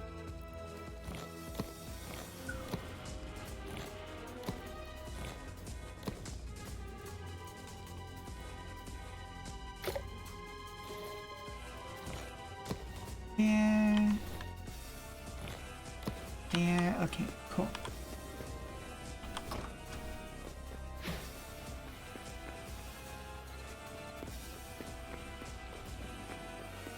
Alright, I have... to kind of tie together some of our subject matter from there is a game called Gallows Corner that is about taking part in the English Revolution. I forget between what year and what year, but I want to say it's the 1500s or the 1600s. And like I said, it's about being a revolutionary. It's about being somebody who is trying to rebuild community out from under the unjust rule of kings. And I think you should all check it out. It's a very cool game, and I'm not going to harp on it too much because otherwise that's how I'm going to get a red scare trigger. Yep, you should check it out. It's very cool and fun. And the next project that they are making, Presale Studios, is City of Vespers, which is made by a friend of the channel, the Neon Caster, which is also a very cool game that you should check out. And as I've said before, you may occasionally hear a familiar voice on some of the actual plays. You know, if that's kind of your thing.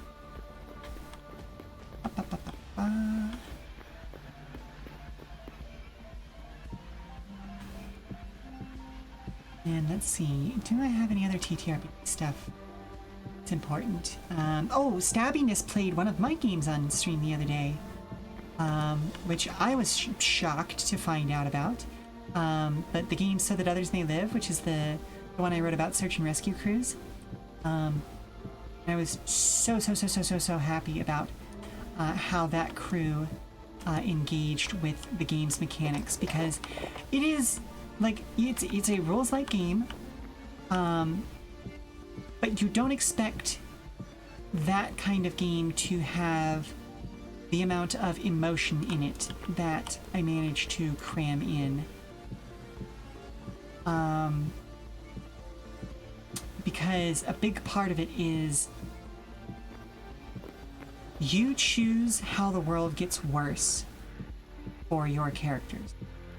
That is a hugely important part of the game. It is, I'm not gonna say something dramatic like, oh, it's the ultimate in like succeeding for. I could have sworn I was crouched. I could have sworn I was crouched. Oh my goodness, I could have sworn I was crouched. Holy moly. Well, at least I was crouched. What the hell?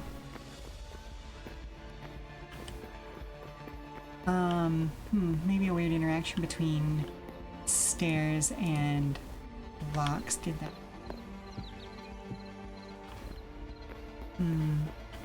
Interesting. Interesting.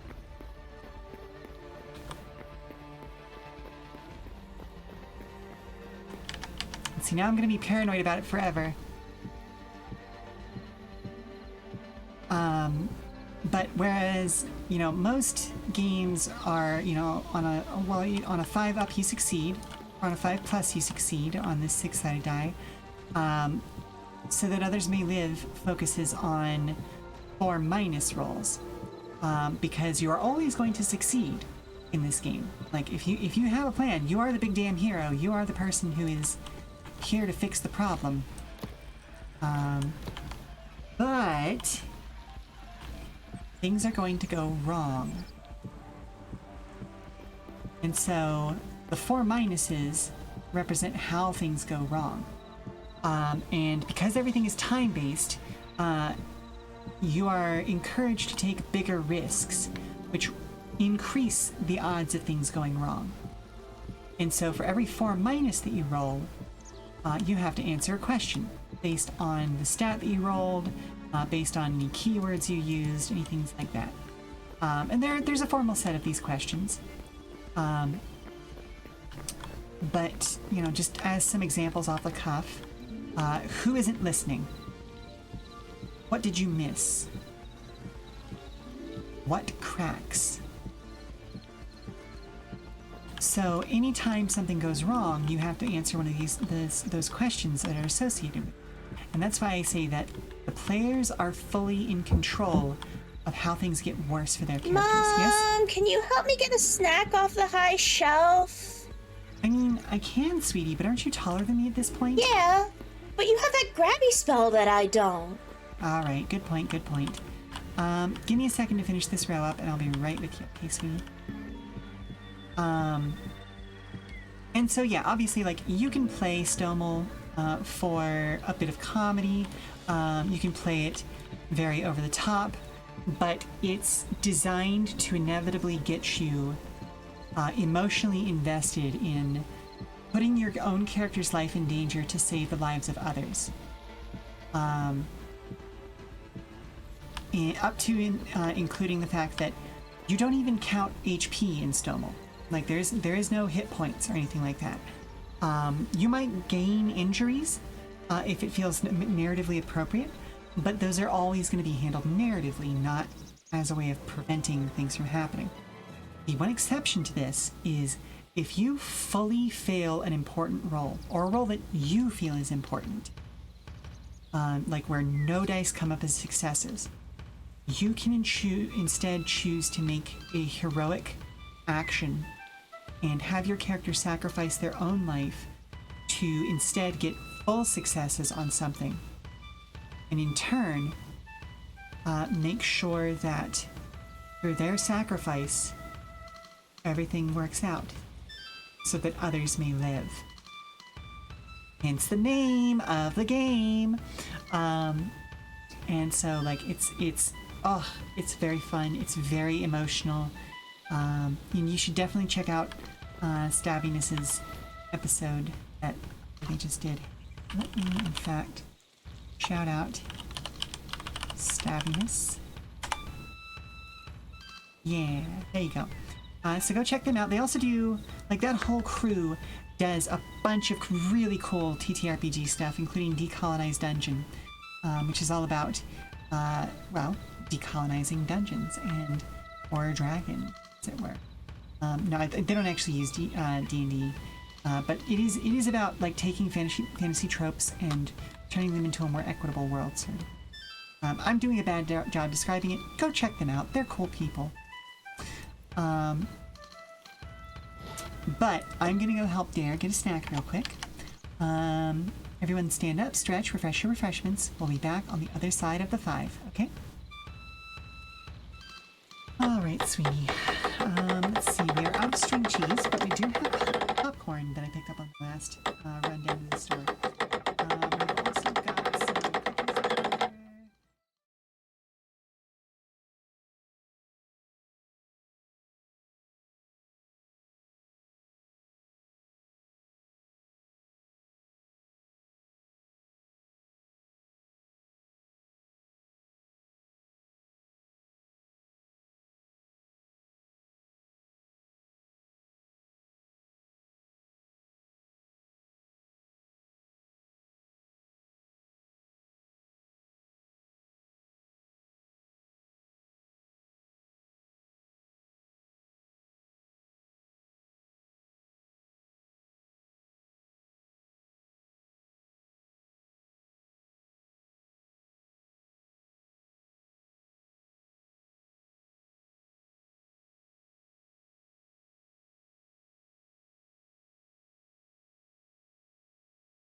are back.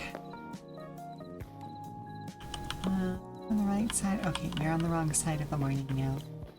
Well, the right side of the morning, wrong side of the night to sleep. Sun just hasn't come back up yet. Unfortunate. Unfortunate.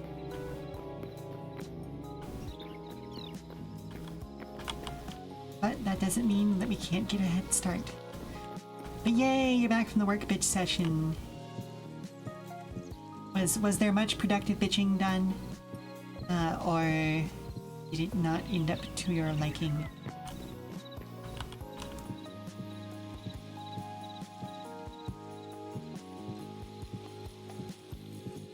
Yes, excellent, excellent.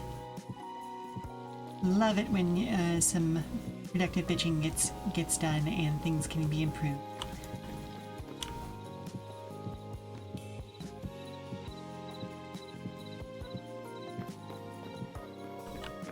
We've agreed that if one of you leave, all three of you leave. Oh, it was that kind of session.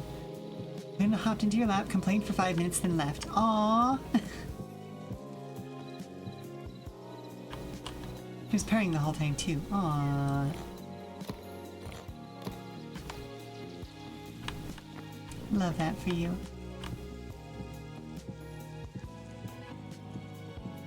Sweet baby.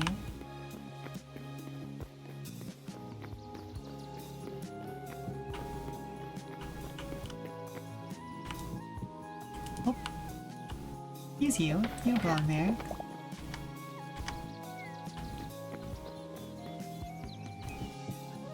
Oh, come on!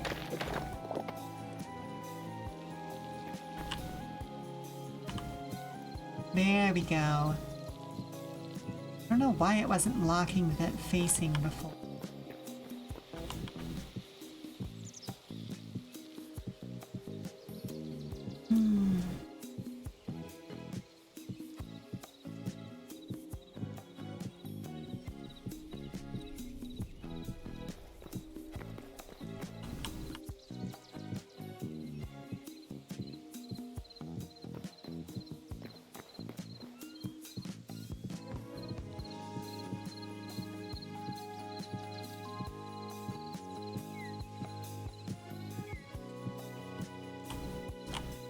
Oh.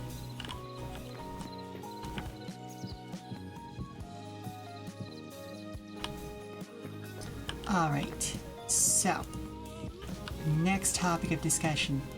I am very annoyed because the Steam frame was originally supposed to be out by now, and due to processor issues, and I don't mean like the processor is bad, but due to component price issues and supply issues with like processors and RAM and memory, or like storage memory specifically, it still has not been able to be released. It has been backed off by at least a month, if not 2, from what Valve's original release schedule was going to be, because they wanted this thing to come out in like early 2026.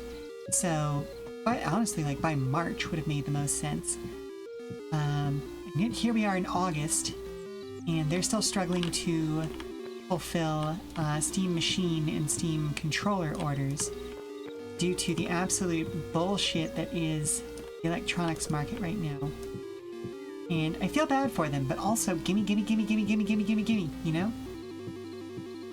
You and 2 people who run the shop are about done with management not understanding how their own company runs. Spicy, spicy, spicy, spicy. But also valid. Could not tell you how many times I have had to deal with that nonsense. I worked for an escape room company for a while that the owners kept trying to insert themselves into the design process. And while they had some cool ideas, they thought that that meant they knew how best to execute said ideas. This was a dentist and an optometrist who ran the started the company as a fun thing to do with their money, you know? It's like, okay, this is so far outside of your skill set. I am literally trained to do these sorts of things. Stop telling me how it should work when physics does not work like that. But then again, this same optometrist didn't understand the basic functions of reflecting light, so I have questions anyway. I'll come back to that in a second. To the point where they're going to start their own company. Ooh, that's spicy. If 6 of the shop guys and the driver all ready to follow you.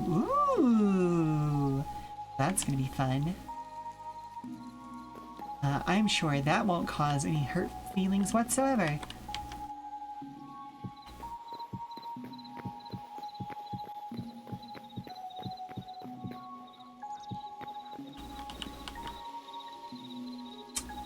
This is not the kind of fencing that I thought it was.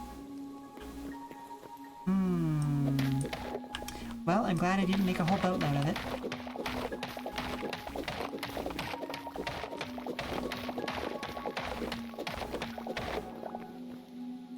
And the retired owner has showed some interest in investing. Oh shit. That's when you know that you've come up with a good plan, honestly.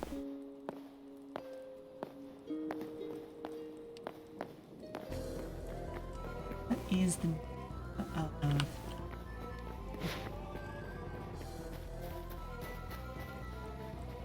what stone did I make that out of?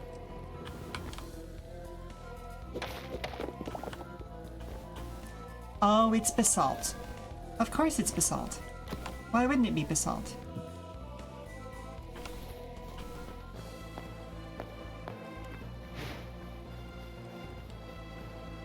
Wait a minute then. Do I already... I thought I had some of this already. So maybe I do. I was just looking in the wrong place because I didn't realize it was basalt.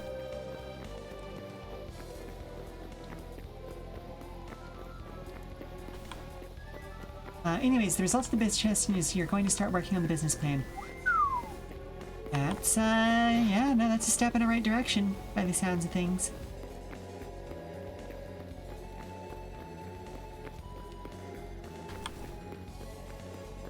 Certainly proactive direction.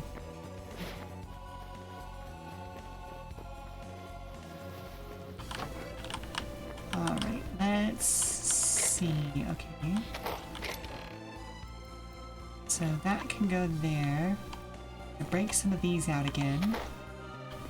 Where did I put the salt stuff?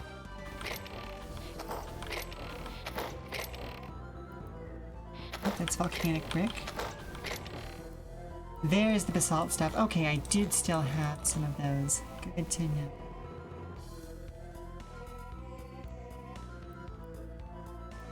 And that'll be more than enough for that. Oh, while we're back here though.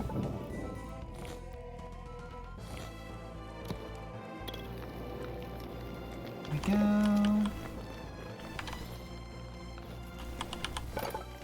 Go ahead and convert some more of these over.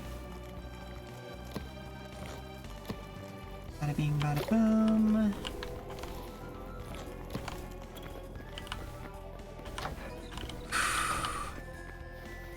Goodness gracious, Camelot Games really and truly did make the most of the Game Boy Advance's capabilities, didn't they? Because, like, all this entire soundtrack is rendered, like, in system. Like, holy moly. This amount of layering is just astonishing on the Game Boy Advance.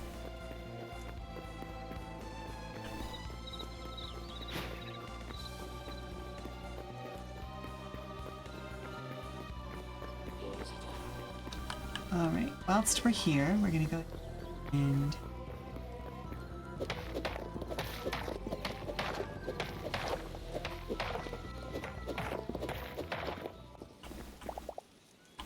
chest, which block type this uses. I mean, again, I'm just gonna be quiet here for a second, because listen to this soundtrack.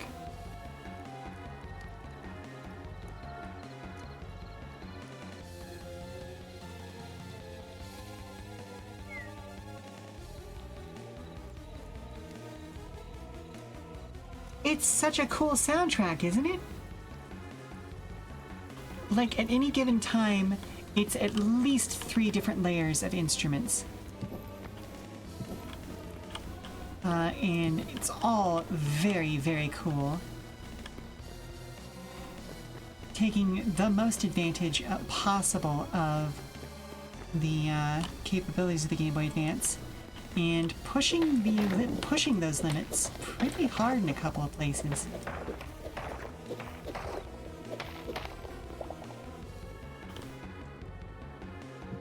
Doot doot doot doot doot doot doot.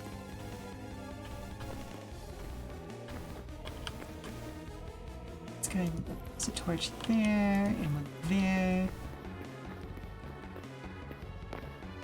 Alright, back up to the top of the world. You love the Colosseum soundtrack. Specifically, it's the one that you keep hearing in other music and get distracted by going, I want to play Golden Sun.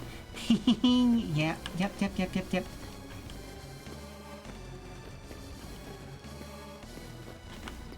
And like, these sound fonts are not necessarily like the most unique sound fonts in existence, but they are used so masterfully.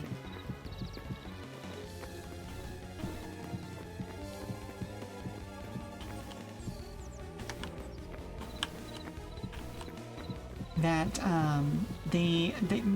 there's no soundtrack quite like it. So many creators on the Game Boy Advance were extremely simplistic in their soundtracks, and often it works.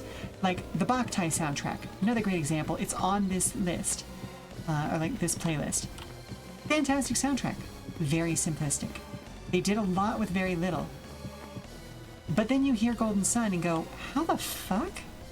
Like, given everything else that was happening in that game, and the fact that it started off as an N64 game, that then got crammed onto the Game Boy Advance, like, how the fuck?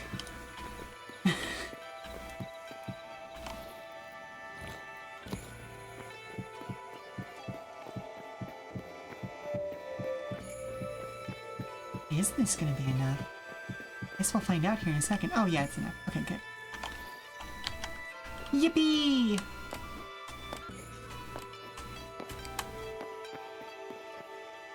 There is now a roof on top of the temple.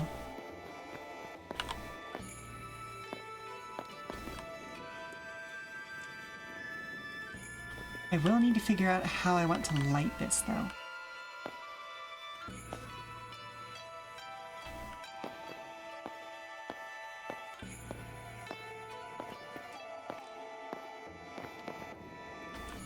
One, two, three, four. One, two, four, two. Oh, okay. So 4 should be there. So that'd be 1, 4. 4, 2, 4, 2, 3, 4, 4, 2, 3.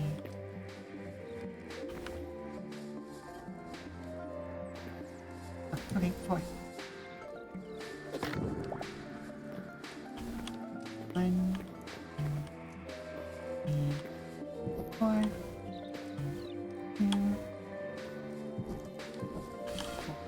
4, 2, there, I think. 1, 2, 3, 4. 2, 3, 4. 1, 2, 3, 4. Nice. 1, 2, 3, 4. Is this going to play nicely all the way around?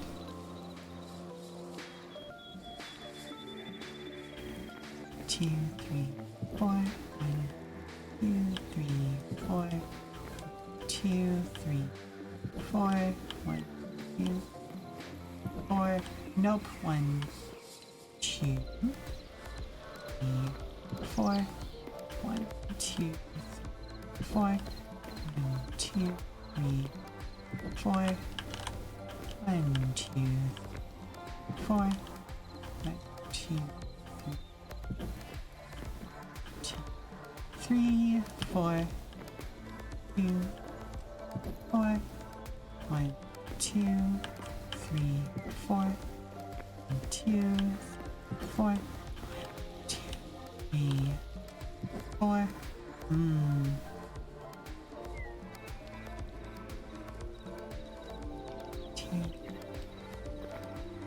Yeah, that's 2, 3, 4. 1, 2, 3, 4. 1, 2, 3, 4. 1, 2, 3, 4. 2, 3, 4. 1, 2, 3, 4. 1, 2, 3, 4. 2, 4. 1, 2, 3, 4. Yes. 3, 4.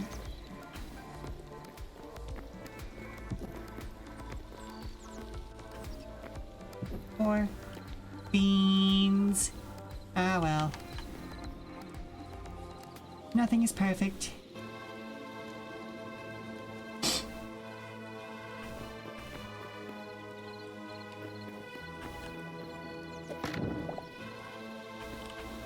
Alright.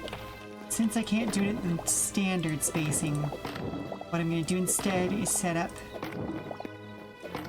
one at each corner and then figure out how to space it evenly across the long and the short distances separately.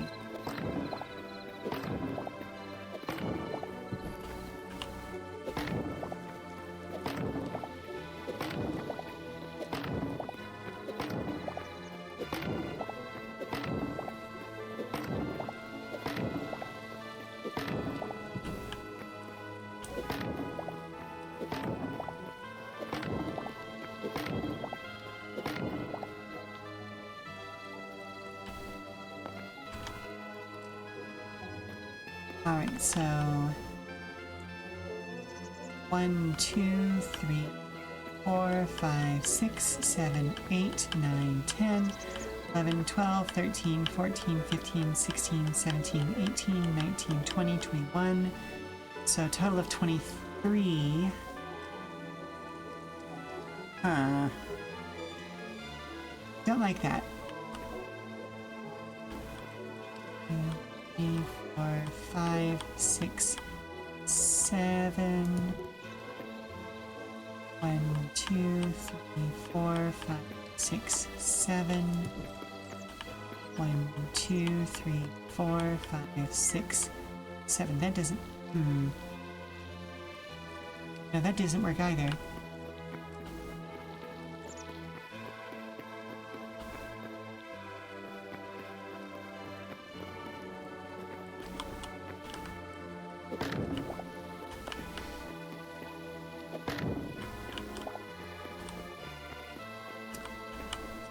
Two, 3, 4, 5, 6, 7, 8, 9, 10. So this will be the middle.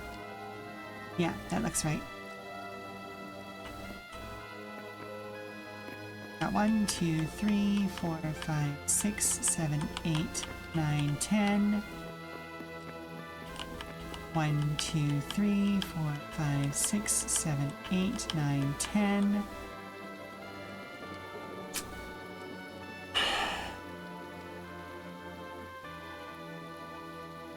There's no clean way to break that up, is there?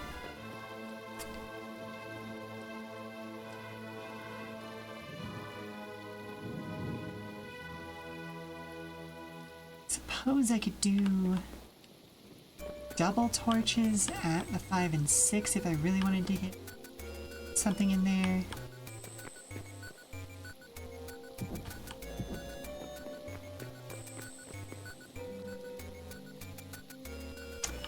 Oh, actually, you know what? Alternatively,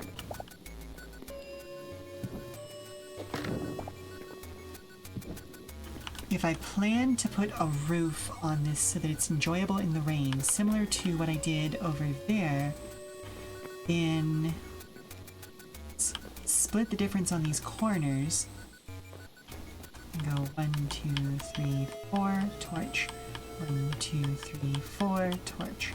1, 2, 3, 4, torch. 4, and then torch, torch. Okay, that works out beautifully.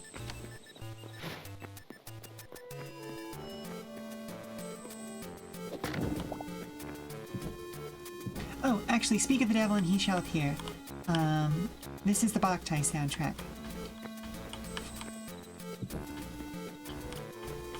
4, torch, 1, 2, 4, torch, 1, 2, 3, 4, torch.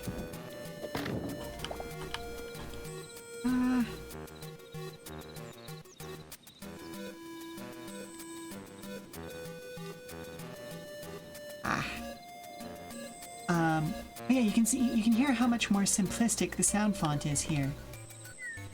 And they're still doing some cool and interesting layering stuff, but it's a much more straightforward soundtrack, much more akin to what you would expect to hear out of the Game Boy Advance. So 1, 2, 3, 4, 5, 6, 7, 8, 9, 10, 11, 12, 13, 14, 15, 16, 17, 18, 19, 20, 21, 22, 23, 24, 25, 26, 27, 28, 29, 30, 31, 32, 34, 35, 36, 37, 38. I wonder if I can break it down to the same. It's 3, 4. Touch there.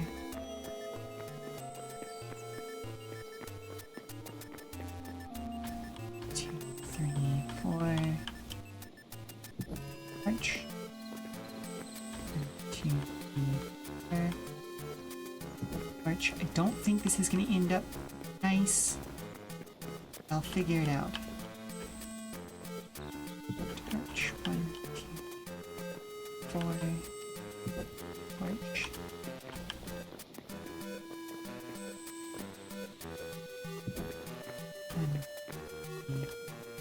Yeah, okay, so...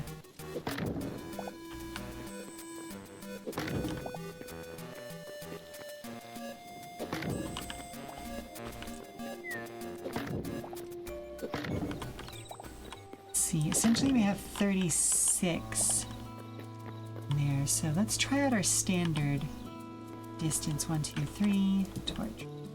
1, 2, 3, shh. 1, 2, 3, 1, 2, 3, torch. 1, 2, 3, torch. 3, torch. 3, torch. 3, torch. 1, 3, torch. Okay. That didn't work out.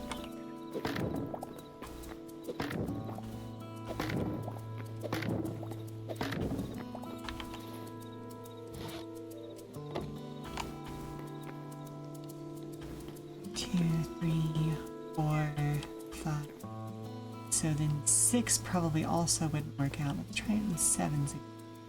7, 2, 4, 5, 6, 7, 3, 4, 6, 7,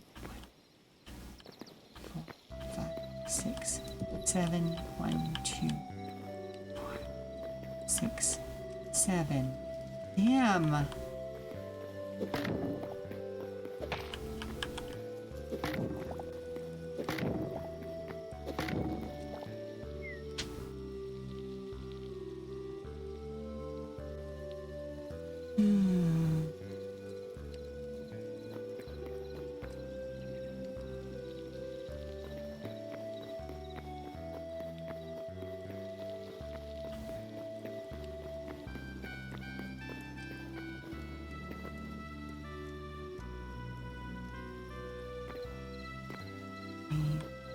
5, 6, 7, 8, 9. 1, 2, 3, 4, 5, 6, 7, 8, 9. 5, 6, 7.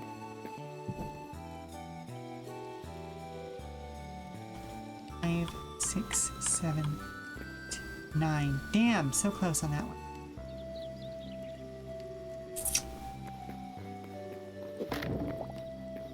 Alright, what I may have to do is essentially come up one short in the center or something.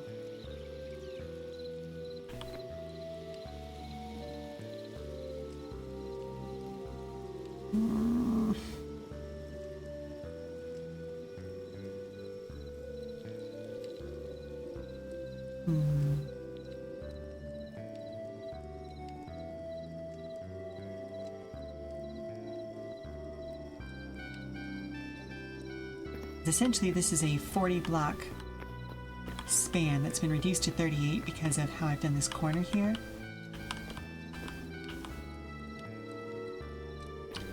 It's too bad this block game isn't 5 foot by 5 foot. Yeah. If it was, like, the math would have mathed a lot easier.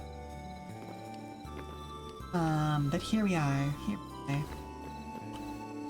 Goodness gracious, I've built a whole fucking thing, haven't I? It's not even done yet. Right, 1 by 1 or 5 by 5. Either way, I could work with it. And obviously I've made it work, but way, you know?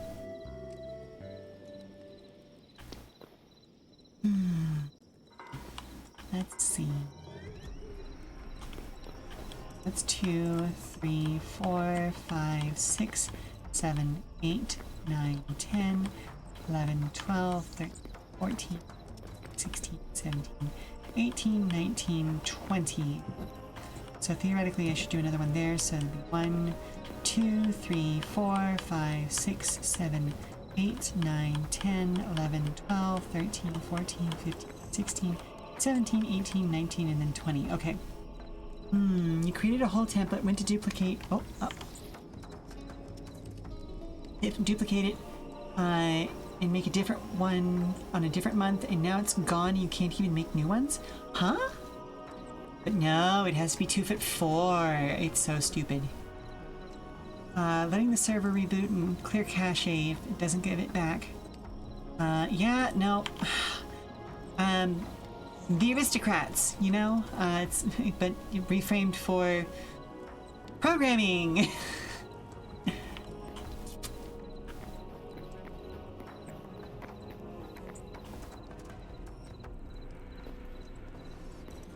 Okay, so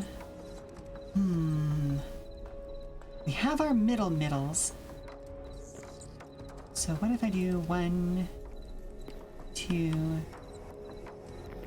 3, 4, 5 from there, 2, 3, 5 from there, 2, 4, 5 from there, leaves this 1, 2, okay. Ooh, or, you know what I could do? 1, 2, 3, 4, 1, 2, 3, 4, 1, 2, 3, 4,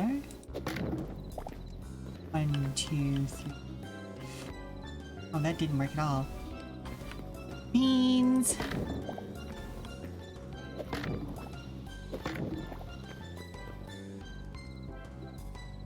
It also deleted your incorrect one that you were building off of because it did it. You did it wrong the first time in the wrong section. Oops.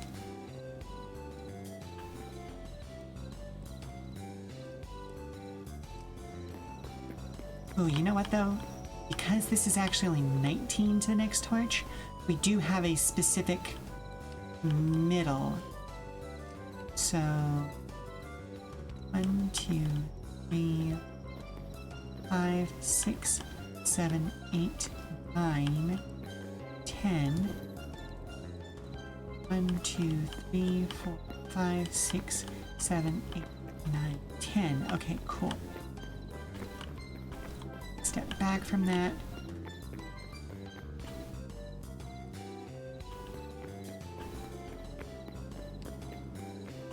1, 2, 3, 4, 5, 6, 7, 8, 9, 10. 1, 2, 3, 4, 5, 6, 7, 8, 9, 10.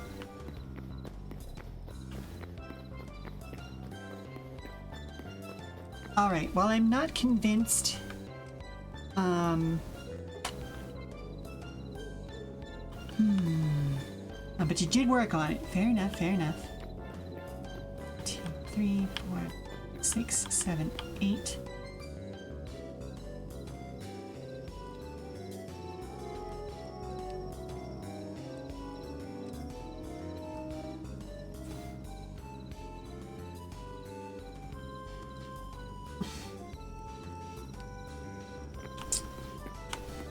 I'm not fully convinced, because that leaves some shadowed areas along that long side.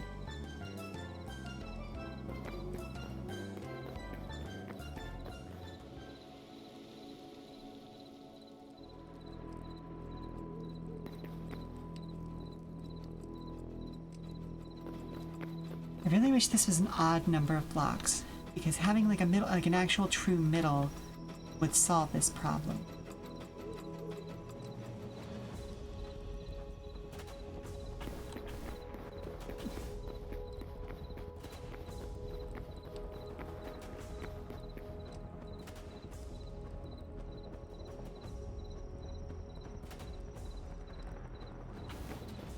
Like, it's not awful. It's just not wanted it to look.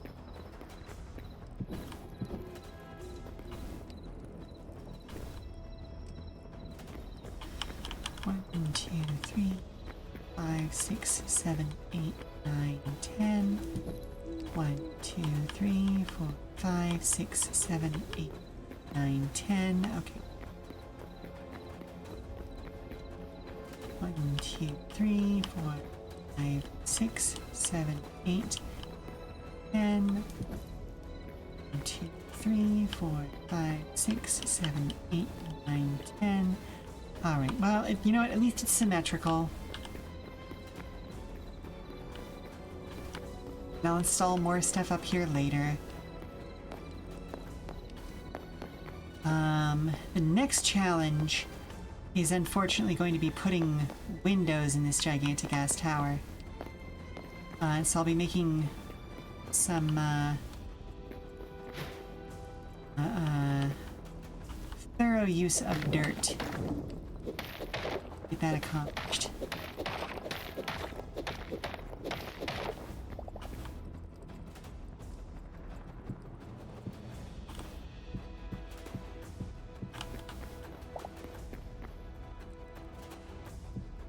Oh, that's not what I wanted. That's what I wanted. There we go.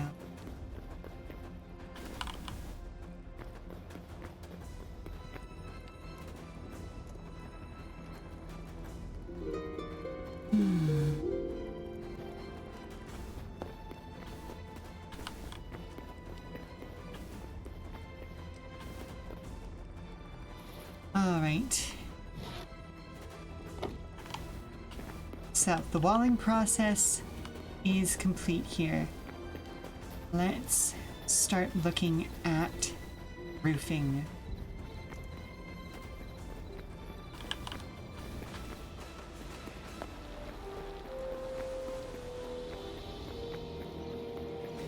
Now, do I want a 1 block or a 2 block overhang here? Let's go back and look at what we did in other locations and see how that compares.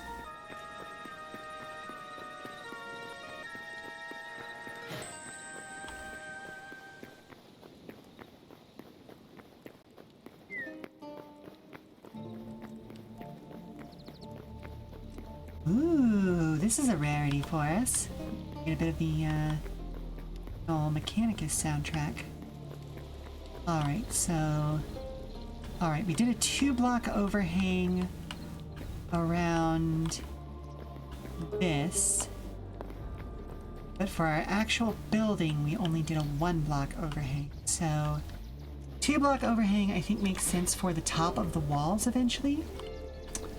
But a 1 block makes sense for the building. I know!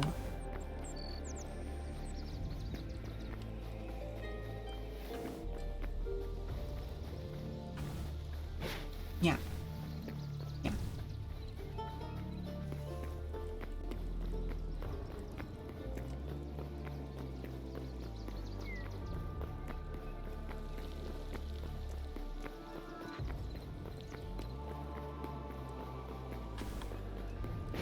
Do do do do do. Do do do do do. A very square building. Oh, you know what I could do? I could turn the corners into pillars. Oh, that would look so beautiful. Oh, I'm gonna do that. I'm gonna make the corners of it pillars. Oh, that's gonna look great. But that's a later problem. That's I need to decide on which kind of pillars I'm gonna end up using.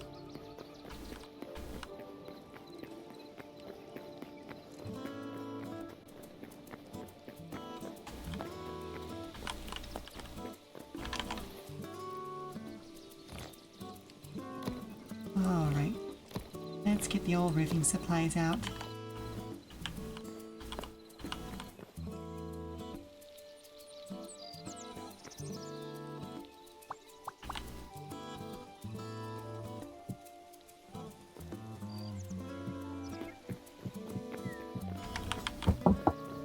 Oh, hello?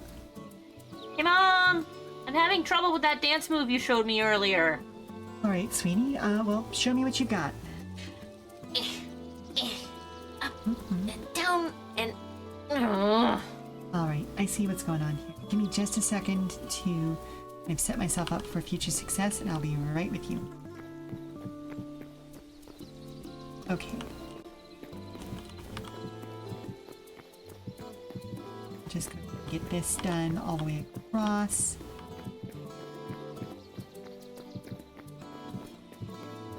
Help set ourselves up.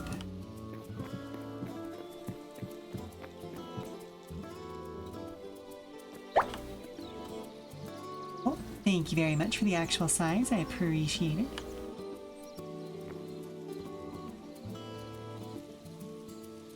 Which is like, it's... I'm so glad that y'all are actually like chill and have fun with me about that. That's such a fun thing. I am so happy with the community that I have built.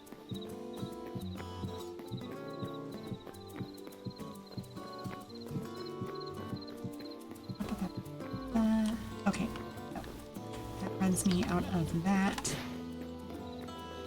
Gets a nice setup. I do think I'm gonna go an additional layer up from there. So what I'll end up doing is probably like on top of these a row of basalt brick.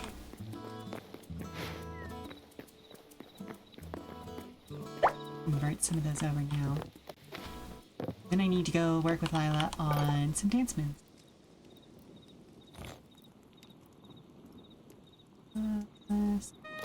Brick.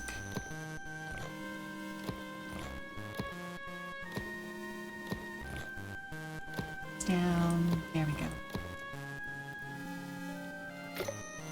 Alright, so everyone stand up, stretch, refresh your refreshments. We'll be back in 5 or so minutes, alright? Yeah, see you on the other side of the commercial. Alright, sweetie. So, start out, heels together, toes straight forward. You know, it feels like it should be a 45, but no, this one actually starts with toes straight.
So this is one of the theme songs that's used for the local hero in Promise Mascot Agency, if I recall correctly.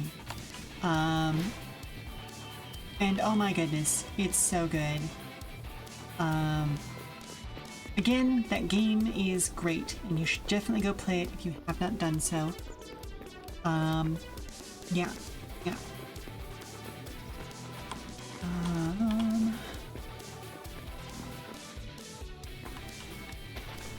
Well, that was counterproductive. Damn. Yeah, no, just great game all around. But it does have me in the mindset of Toku Tuesday. For those of you who are not on my server, every Tuesday we watch the latest episodes of the current season of Tokusatsu, which is currently, let's see, we've got Kamen Rider Zets, which is going to be coming to an end here pretty soon.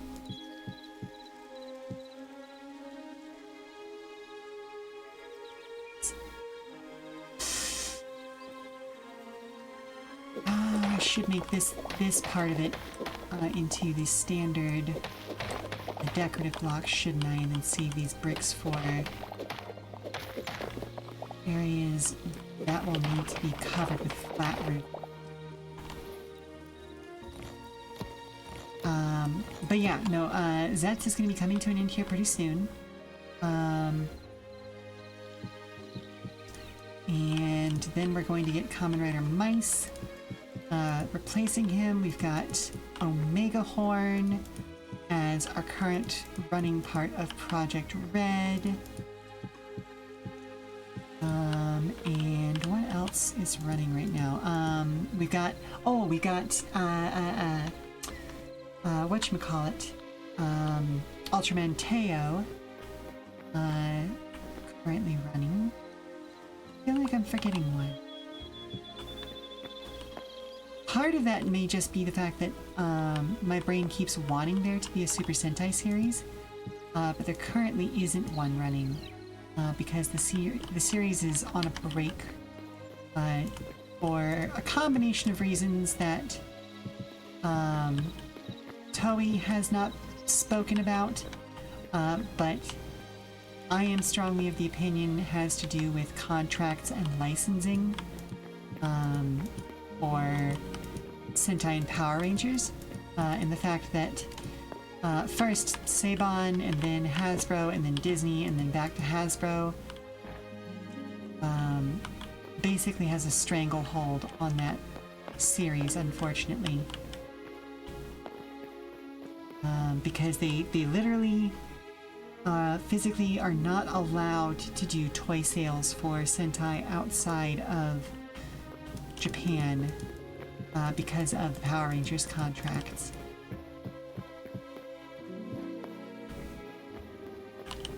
And that sucks. That sucks real bad.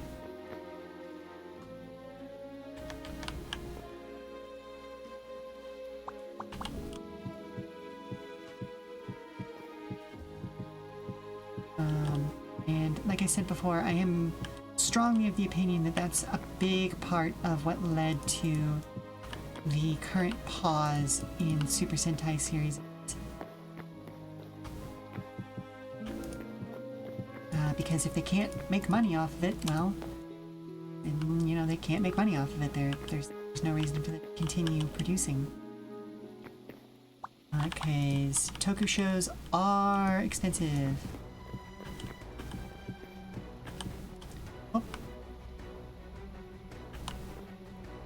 Oh, okay, I see how this is gonna go. I am gonna need so much more basalt. Some of it in decorative form, some of it in brick form. But either way, lots and lots.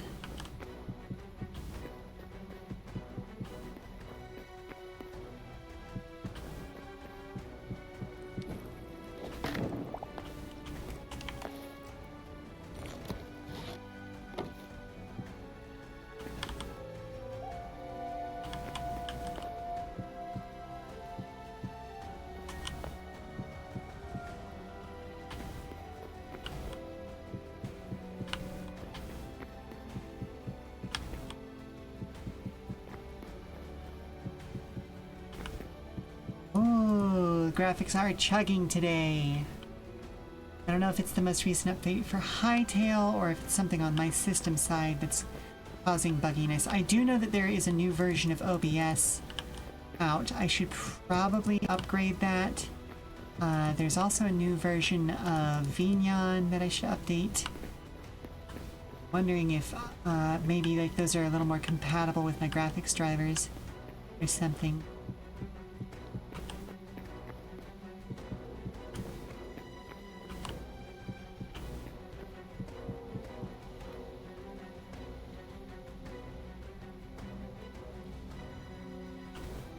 Specifically not putting stuff there. You said that and then the stream lagged in the middle of it. Oofa doofa. Might be yours as well. The stream isn't the only one that lags. No, but I am seeing some dropped frames on my end. So that's not exclusively you.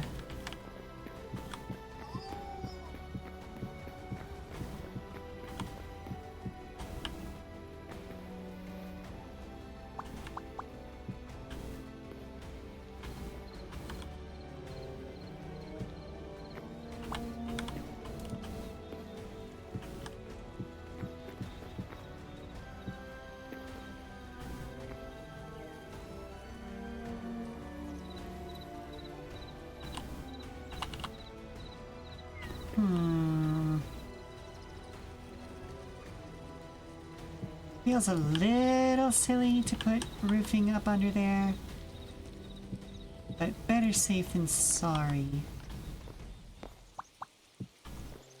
There we go. Okay, so we got exterior roofing lined up here. Much more, not as much as I would like. Alright, let's get the second row, or at least as much of the second row done as I can.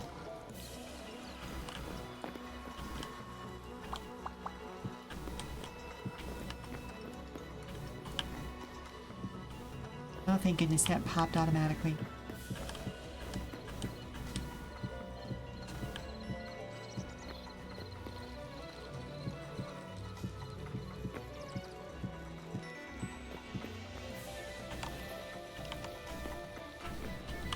Alright, and then we're gonna hop down here into Smithy.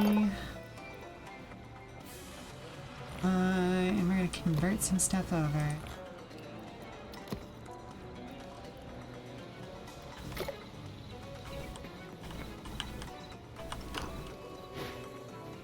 Oh, so the lag wasn't due to the cow video. The cow video? What cow video? Were you watching a cow video?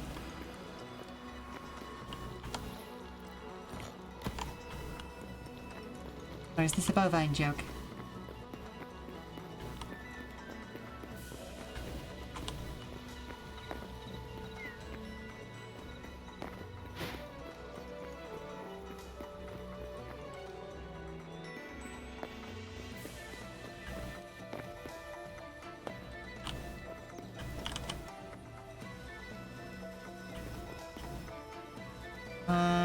The one of your friends of his cows trying.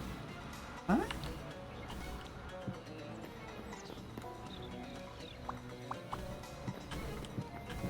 Trying to what? What are his cows trying to do? Just generally trying?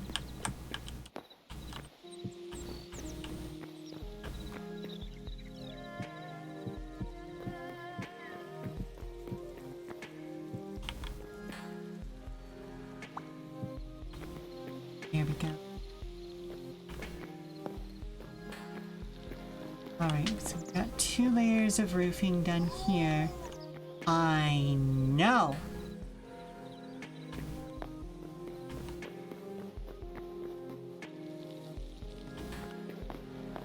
So, at this point, you do need to be using the bricks. You hate dropping your phone mid-sentence and it's sending to get as close to him as possible. Okay, that's much more wholesome.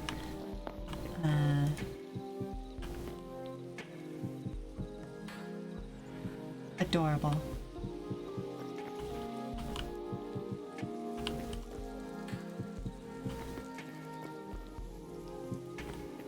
And that sounds like cows.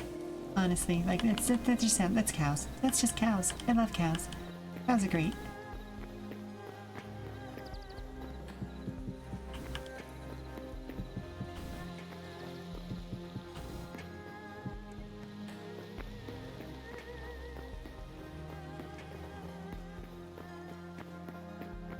Oh my goodness, I'm gonna need so much basalt and, well, basalt, because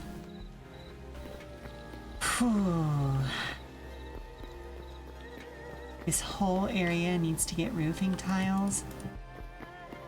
Oh my goodness.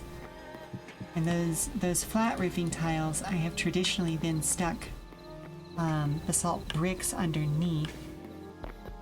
Well, one tried to eat his hand. Well, you know. Sometimes you just get a little hungry, you know? A little peckish, gotta have a snack. Can't blame the cow.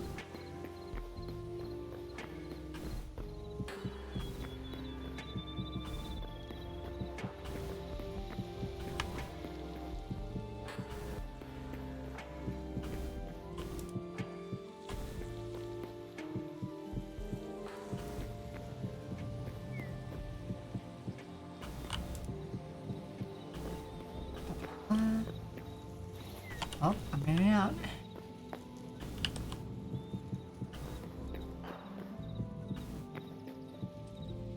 Alright. So, back to main house. Oh. He's dying. Okay, there we go. Back over to the main house to pick up more salt. Oh, I'm gonna need so much.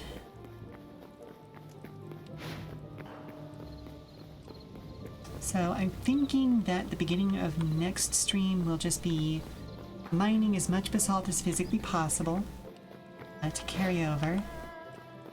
And hoping that that will get me at least part of the way there. Because we are coming up to the end of this stream faster than I realized.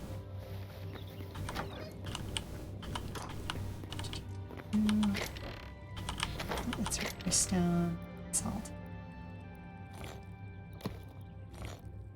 Salt cobble. And then all this nonsense.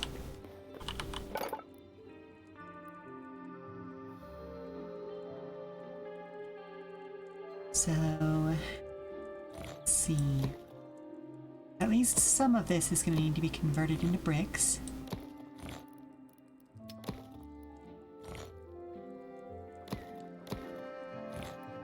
Actually, a lot of this is going to need.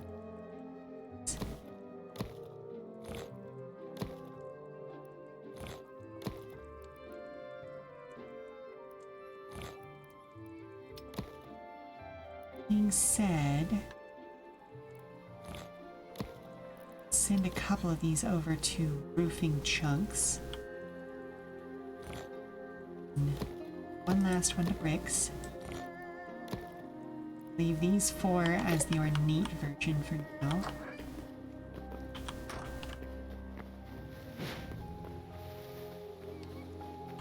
The project is not going to be anywhere near complete by the end of the stream, but I do want to see how far we can get based on the supplies that we have. Because that'll kind of help me gauge exactly how much basalt other ends. Meaning, well, I say the other end, next Tuesday. Yeah, that's a reasonably tall temple. I do need to get some windows in there, though.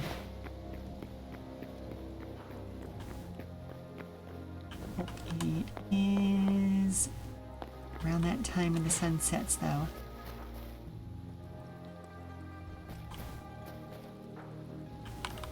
Oh, I'm upset that I can't place torches on color.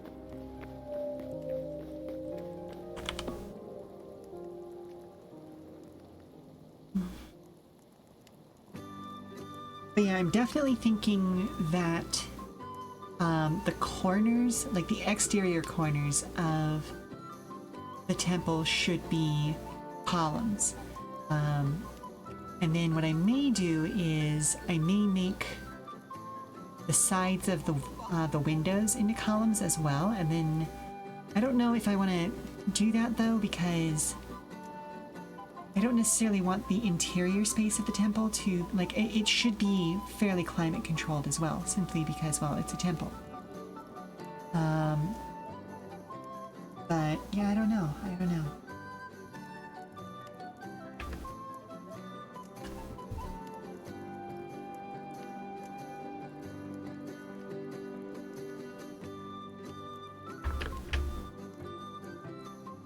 Still waiting on the day to turn over.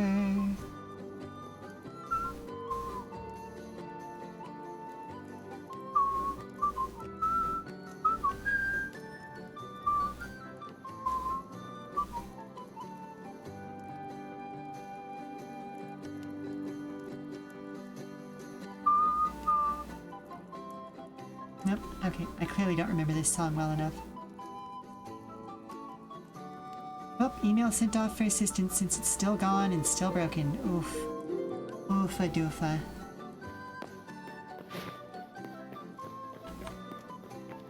That is a situation that I do not envy.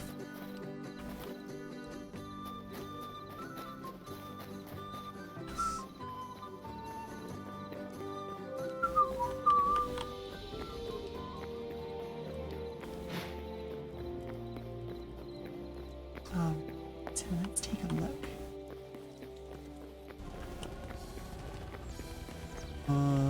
Right back into the Golden Sun music. Okay.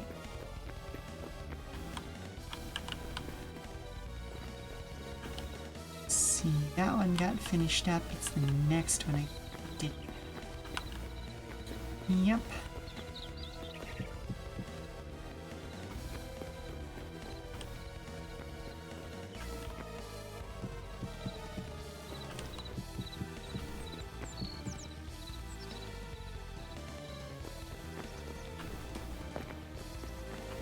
Alright, so that gets that up to the correct height. So let's hop over here. And we're going to start doing the same thing for the actual CNG.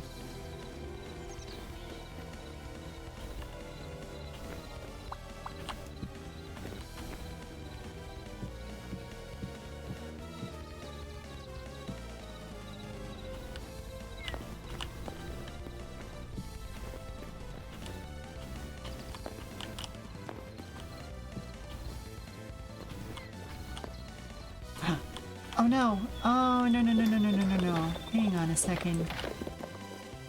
Ah, beans. I beansed it up. There's my ladder.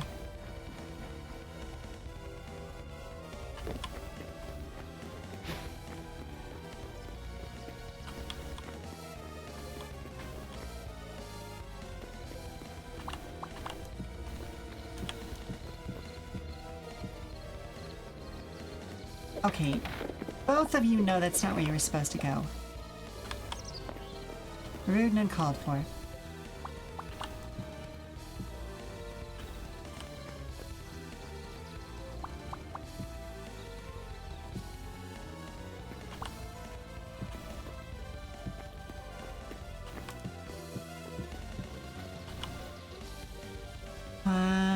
You love your contacts. She got back to you immediately, despite living on the other side of the planet. Nice.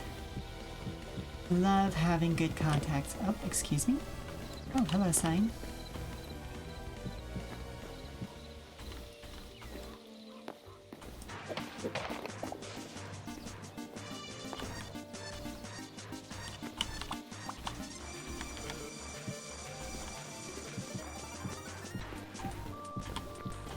I'm gonna need so much basalt.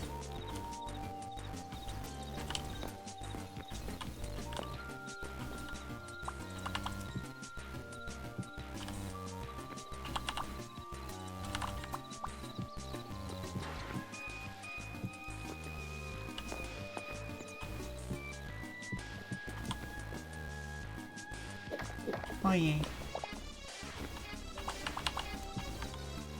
It's not where you go.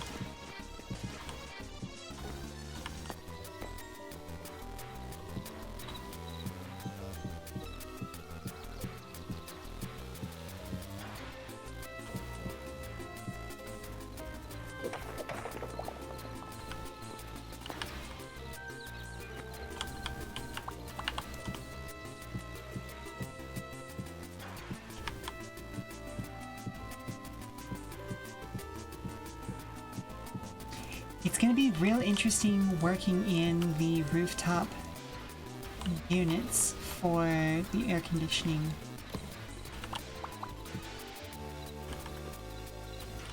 Because everywhere you see one of those sticks is a rooftop unit.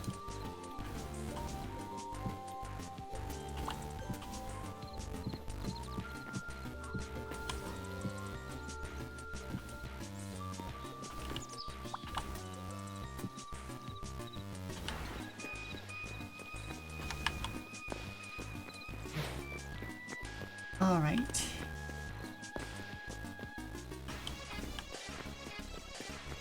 So then we need to get second tier in here. I know.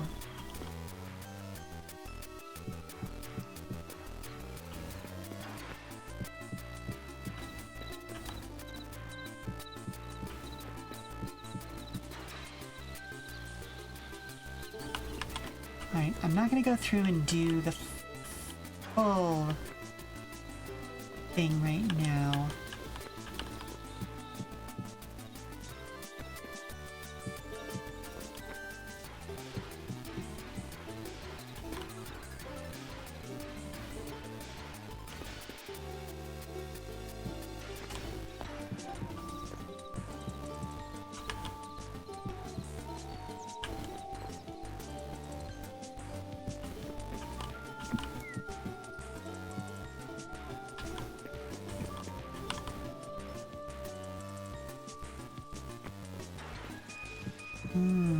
Okay, I see.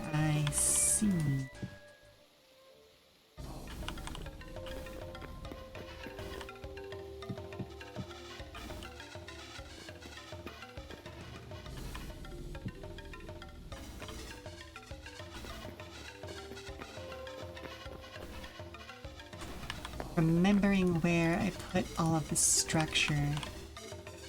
It's interesting. Because essentially the HVAC is supposed to cut through other structure, you know? Like existing stuff.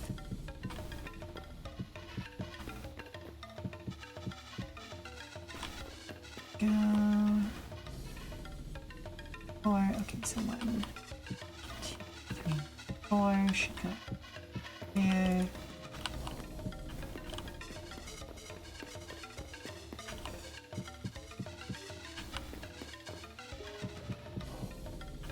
And this solves one of the problems I had mentally been, like, shoving to the side, which is that above the HVAC, there was not a continuation of the structure of the building.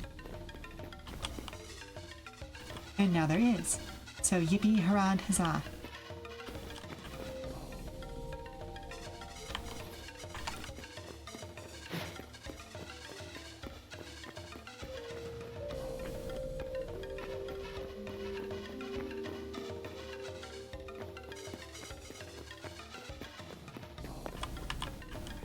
Yeah, okay.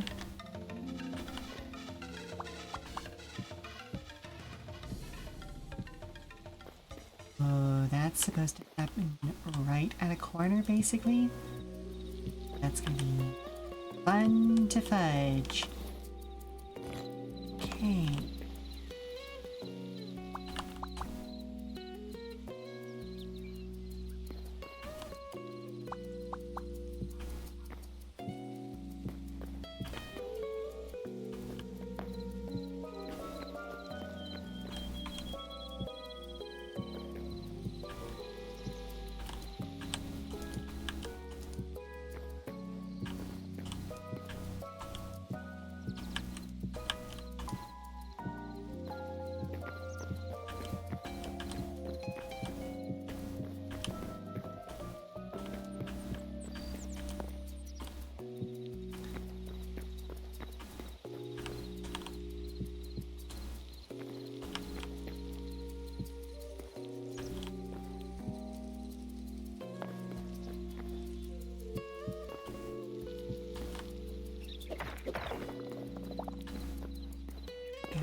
And now we're also starting to establish like an honest-to-goodness crawl space, which is pretty cool.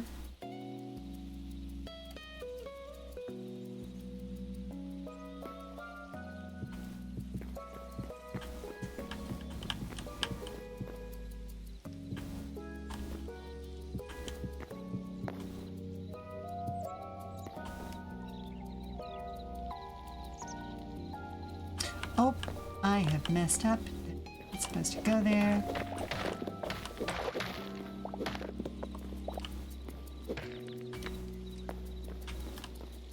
Okay, one more is supposed to go there.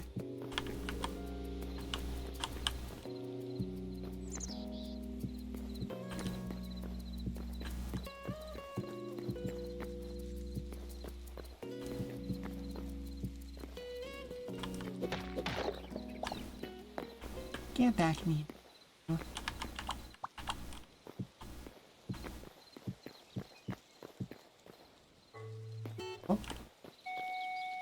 I see.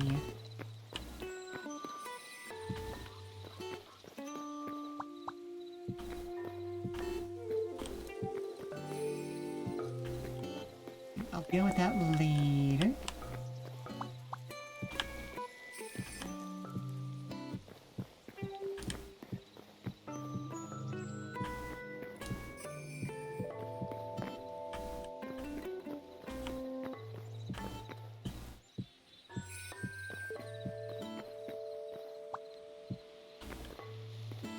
Nice. Alright, so super far from done. But let's go to the ground level and take a look. Oh, it is already starting to look so much more like a real place. Ugh, and you can see the vents that lead to the outside. Oh, this is so good. Oh, this is so good. I know.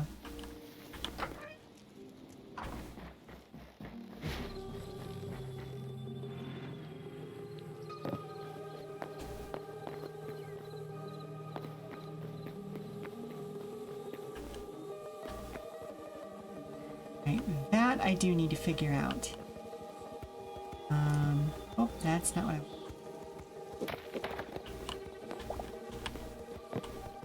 Thank you very much. Thank you, thank you, thank you. It is turning out well. It is turning into a real place, as it were.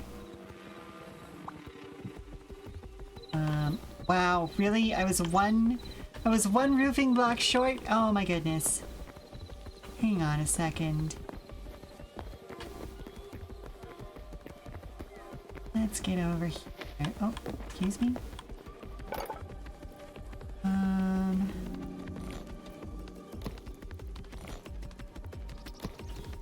There we go. It's so detailed and well thought out. Thank you very much. Like I said, this is a design that I've been tinkering with for a very, very long time, and so even in doing this, because I'm now able to explore it as a 3D space, came to some realizations about placements and things.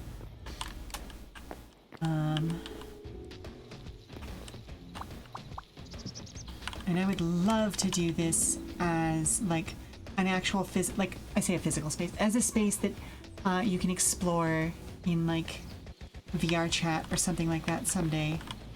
That'd be very, very fun, I think. Now, here's where some of this issue is going to come in. What I can probably do is a chunk of flat roof in front of it, and then like essentially like I need to find some kind of iron brick or something like that that I can turn into like a stack for the AC units. So let's spend the last couple minutes of the stream taking a look at our options, even just amongst the vanilla stuff.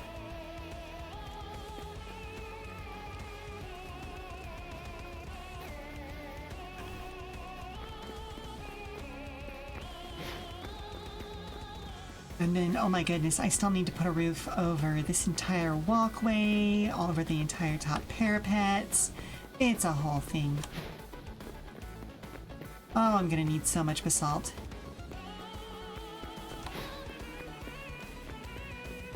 You know what? I rarely remember to actually put out a call on the server. I may put a call out and be like, hey, does anybody have any spare basalt they can spare? Spare basalt they can spare. You know what I mean.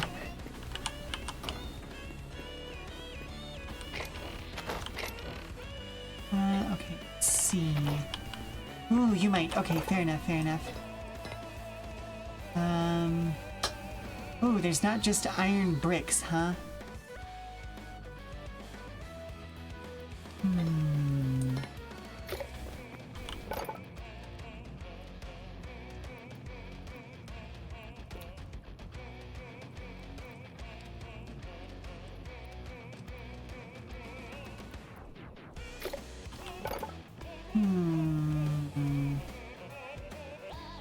Or you could check the chests by the hole. You might not have taken it all. Fair enough, fair enough.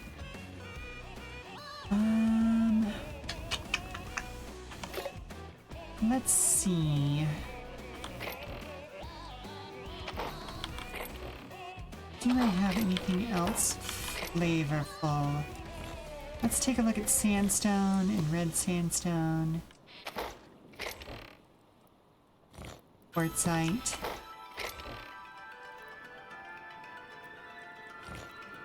We've used chalk before. That could be fun.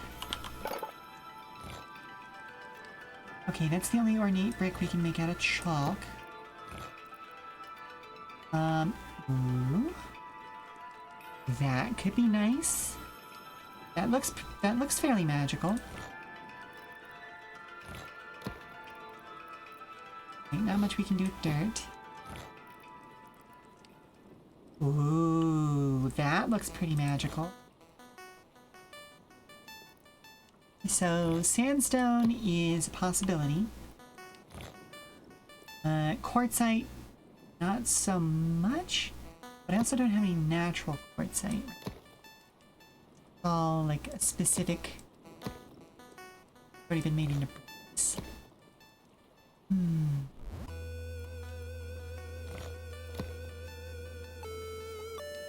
Not much more we can do with...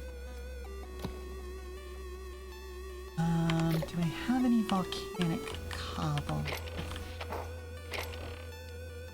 Oh, there's also slate. Check slate.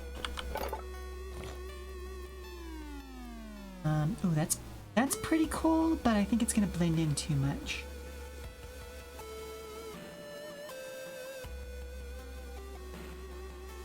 Like, you know what I mean? Because the roof is also black. That's also neat, but not for what.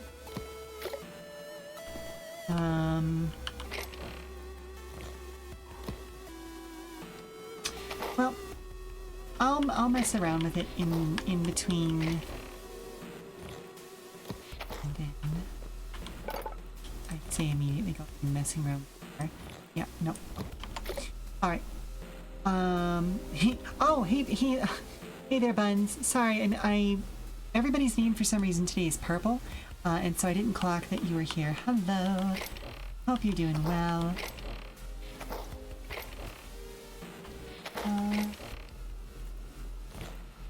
Can't cobble there.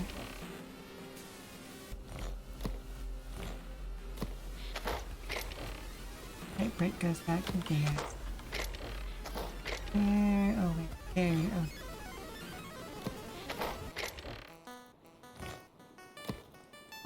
But yeah, I do think I'm gonna wrap it up for today.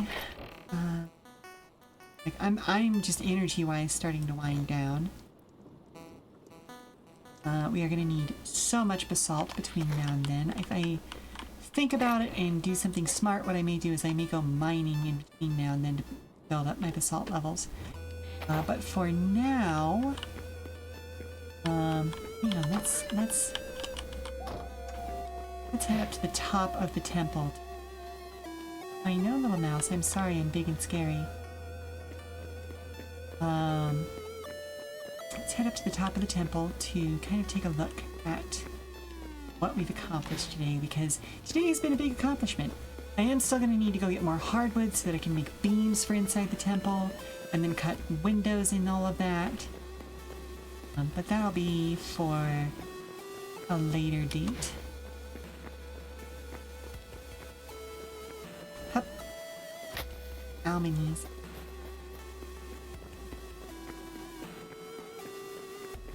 Now, let's just take a look. So we've done a lot today. First off, we've finished the outside structure of the temple. And we've started the process of roofing the come and go. So, big accomplishments. And again, just proving to myself, being up this high, holy shit, I make big projects. Like, y'all, my projects are so big. Holy moly.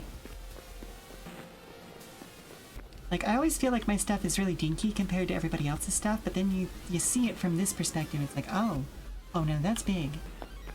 But, well, we'll figure that out. We'll figure out all of that next time. So, let's head over to the Just Chatting screen, and I will find a place to send all of you lovely people off to.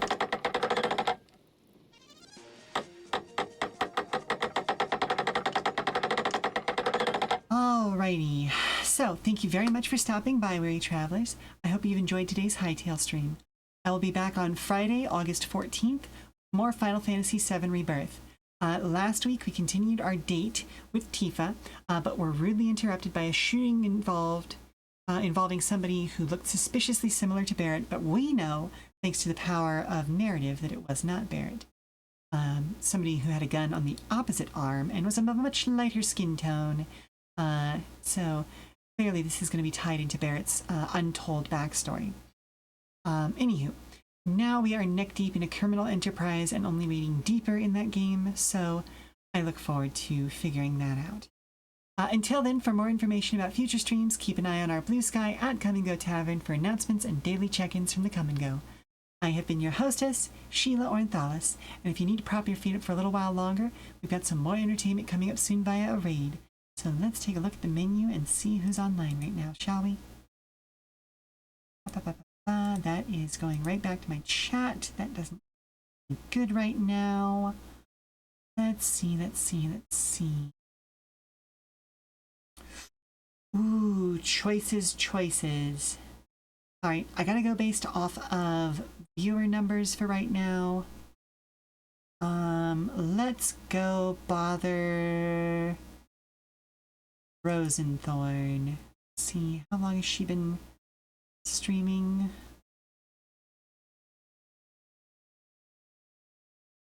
Alright, she's been streaming for a couple of hours. How about Ogre Daddy?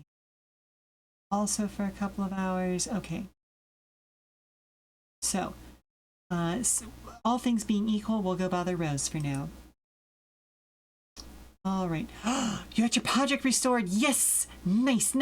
Good job, Dragon! I'm so happy for you on that. But in any case, thank you very much for being with me here today, folks. I look forward to seeing you again on Friday or at some other future stream. Ta-ta for now. Bye! Bye! Bye!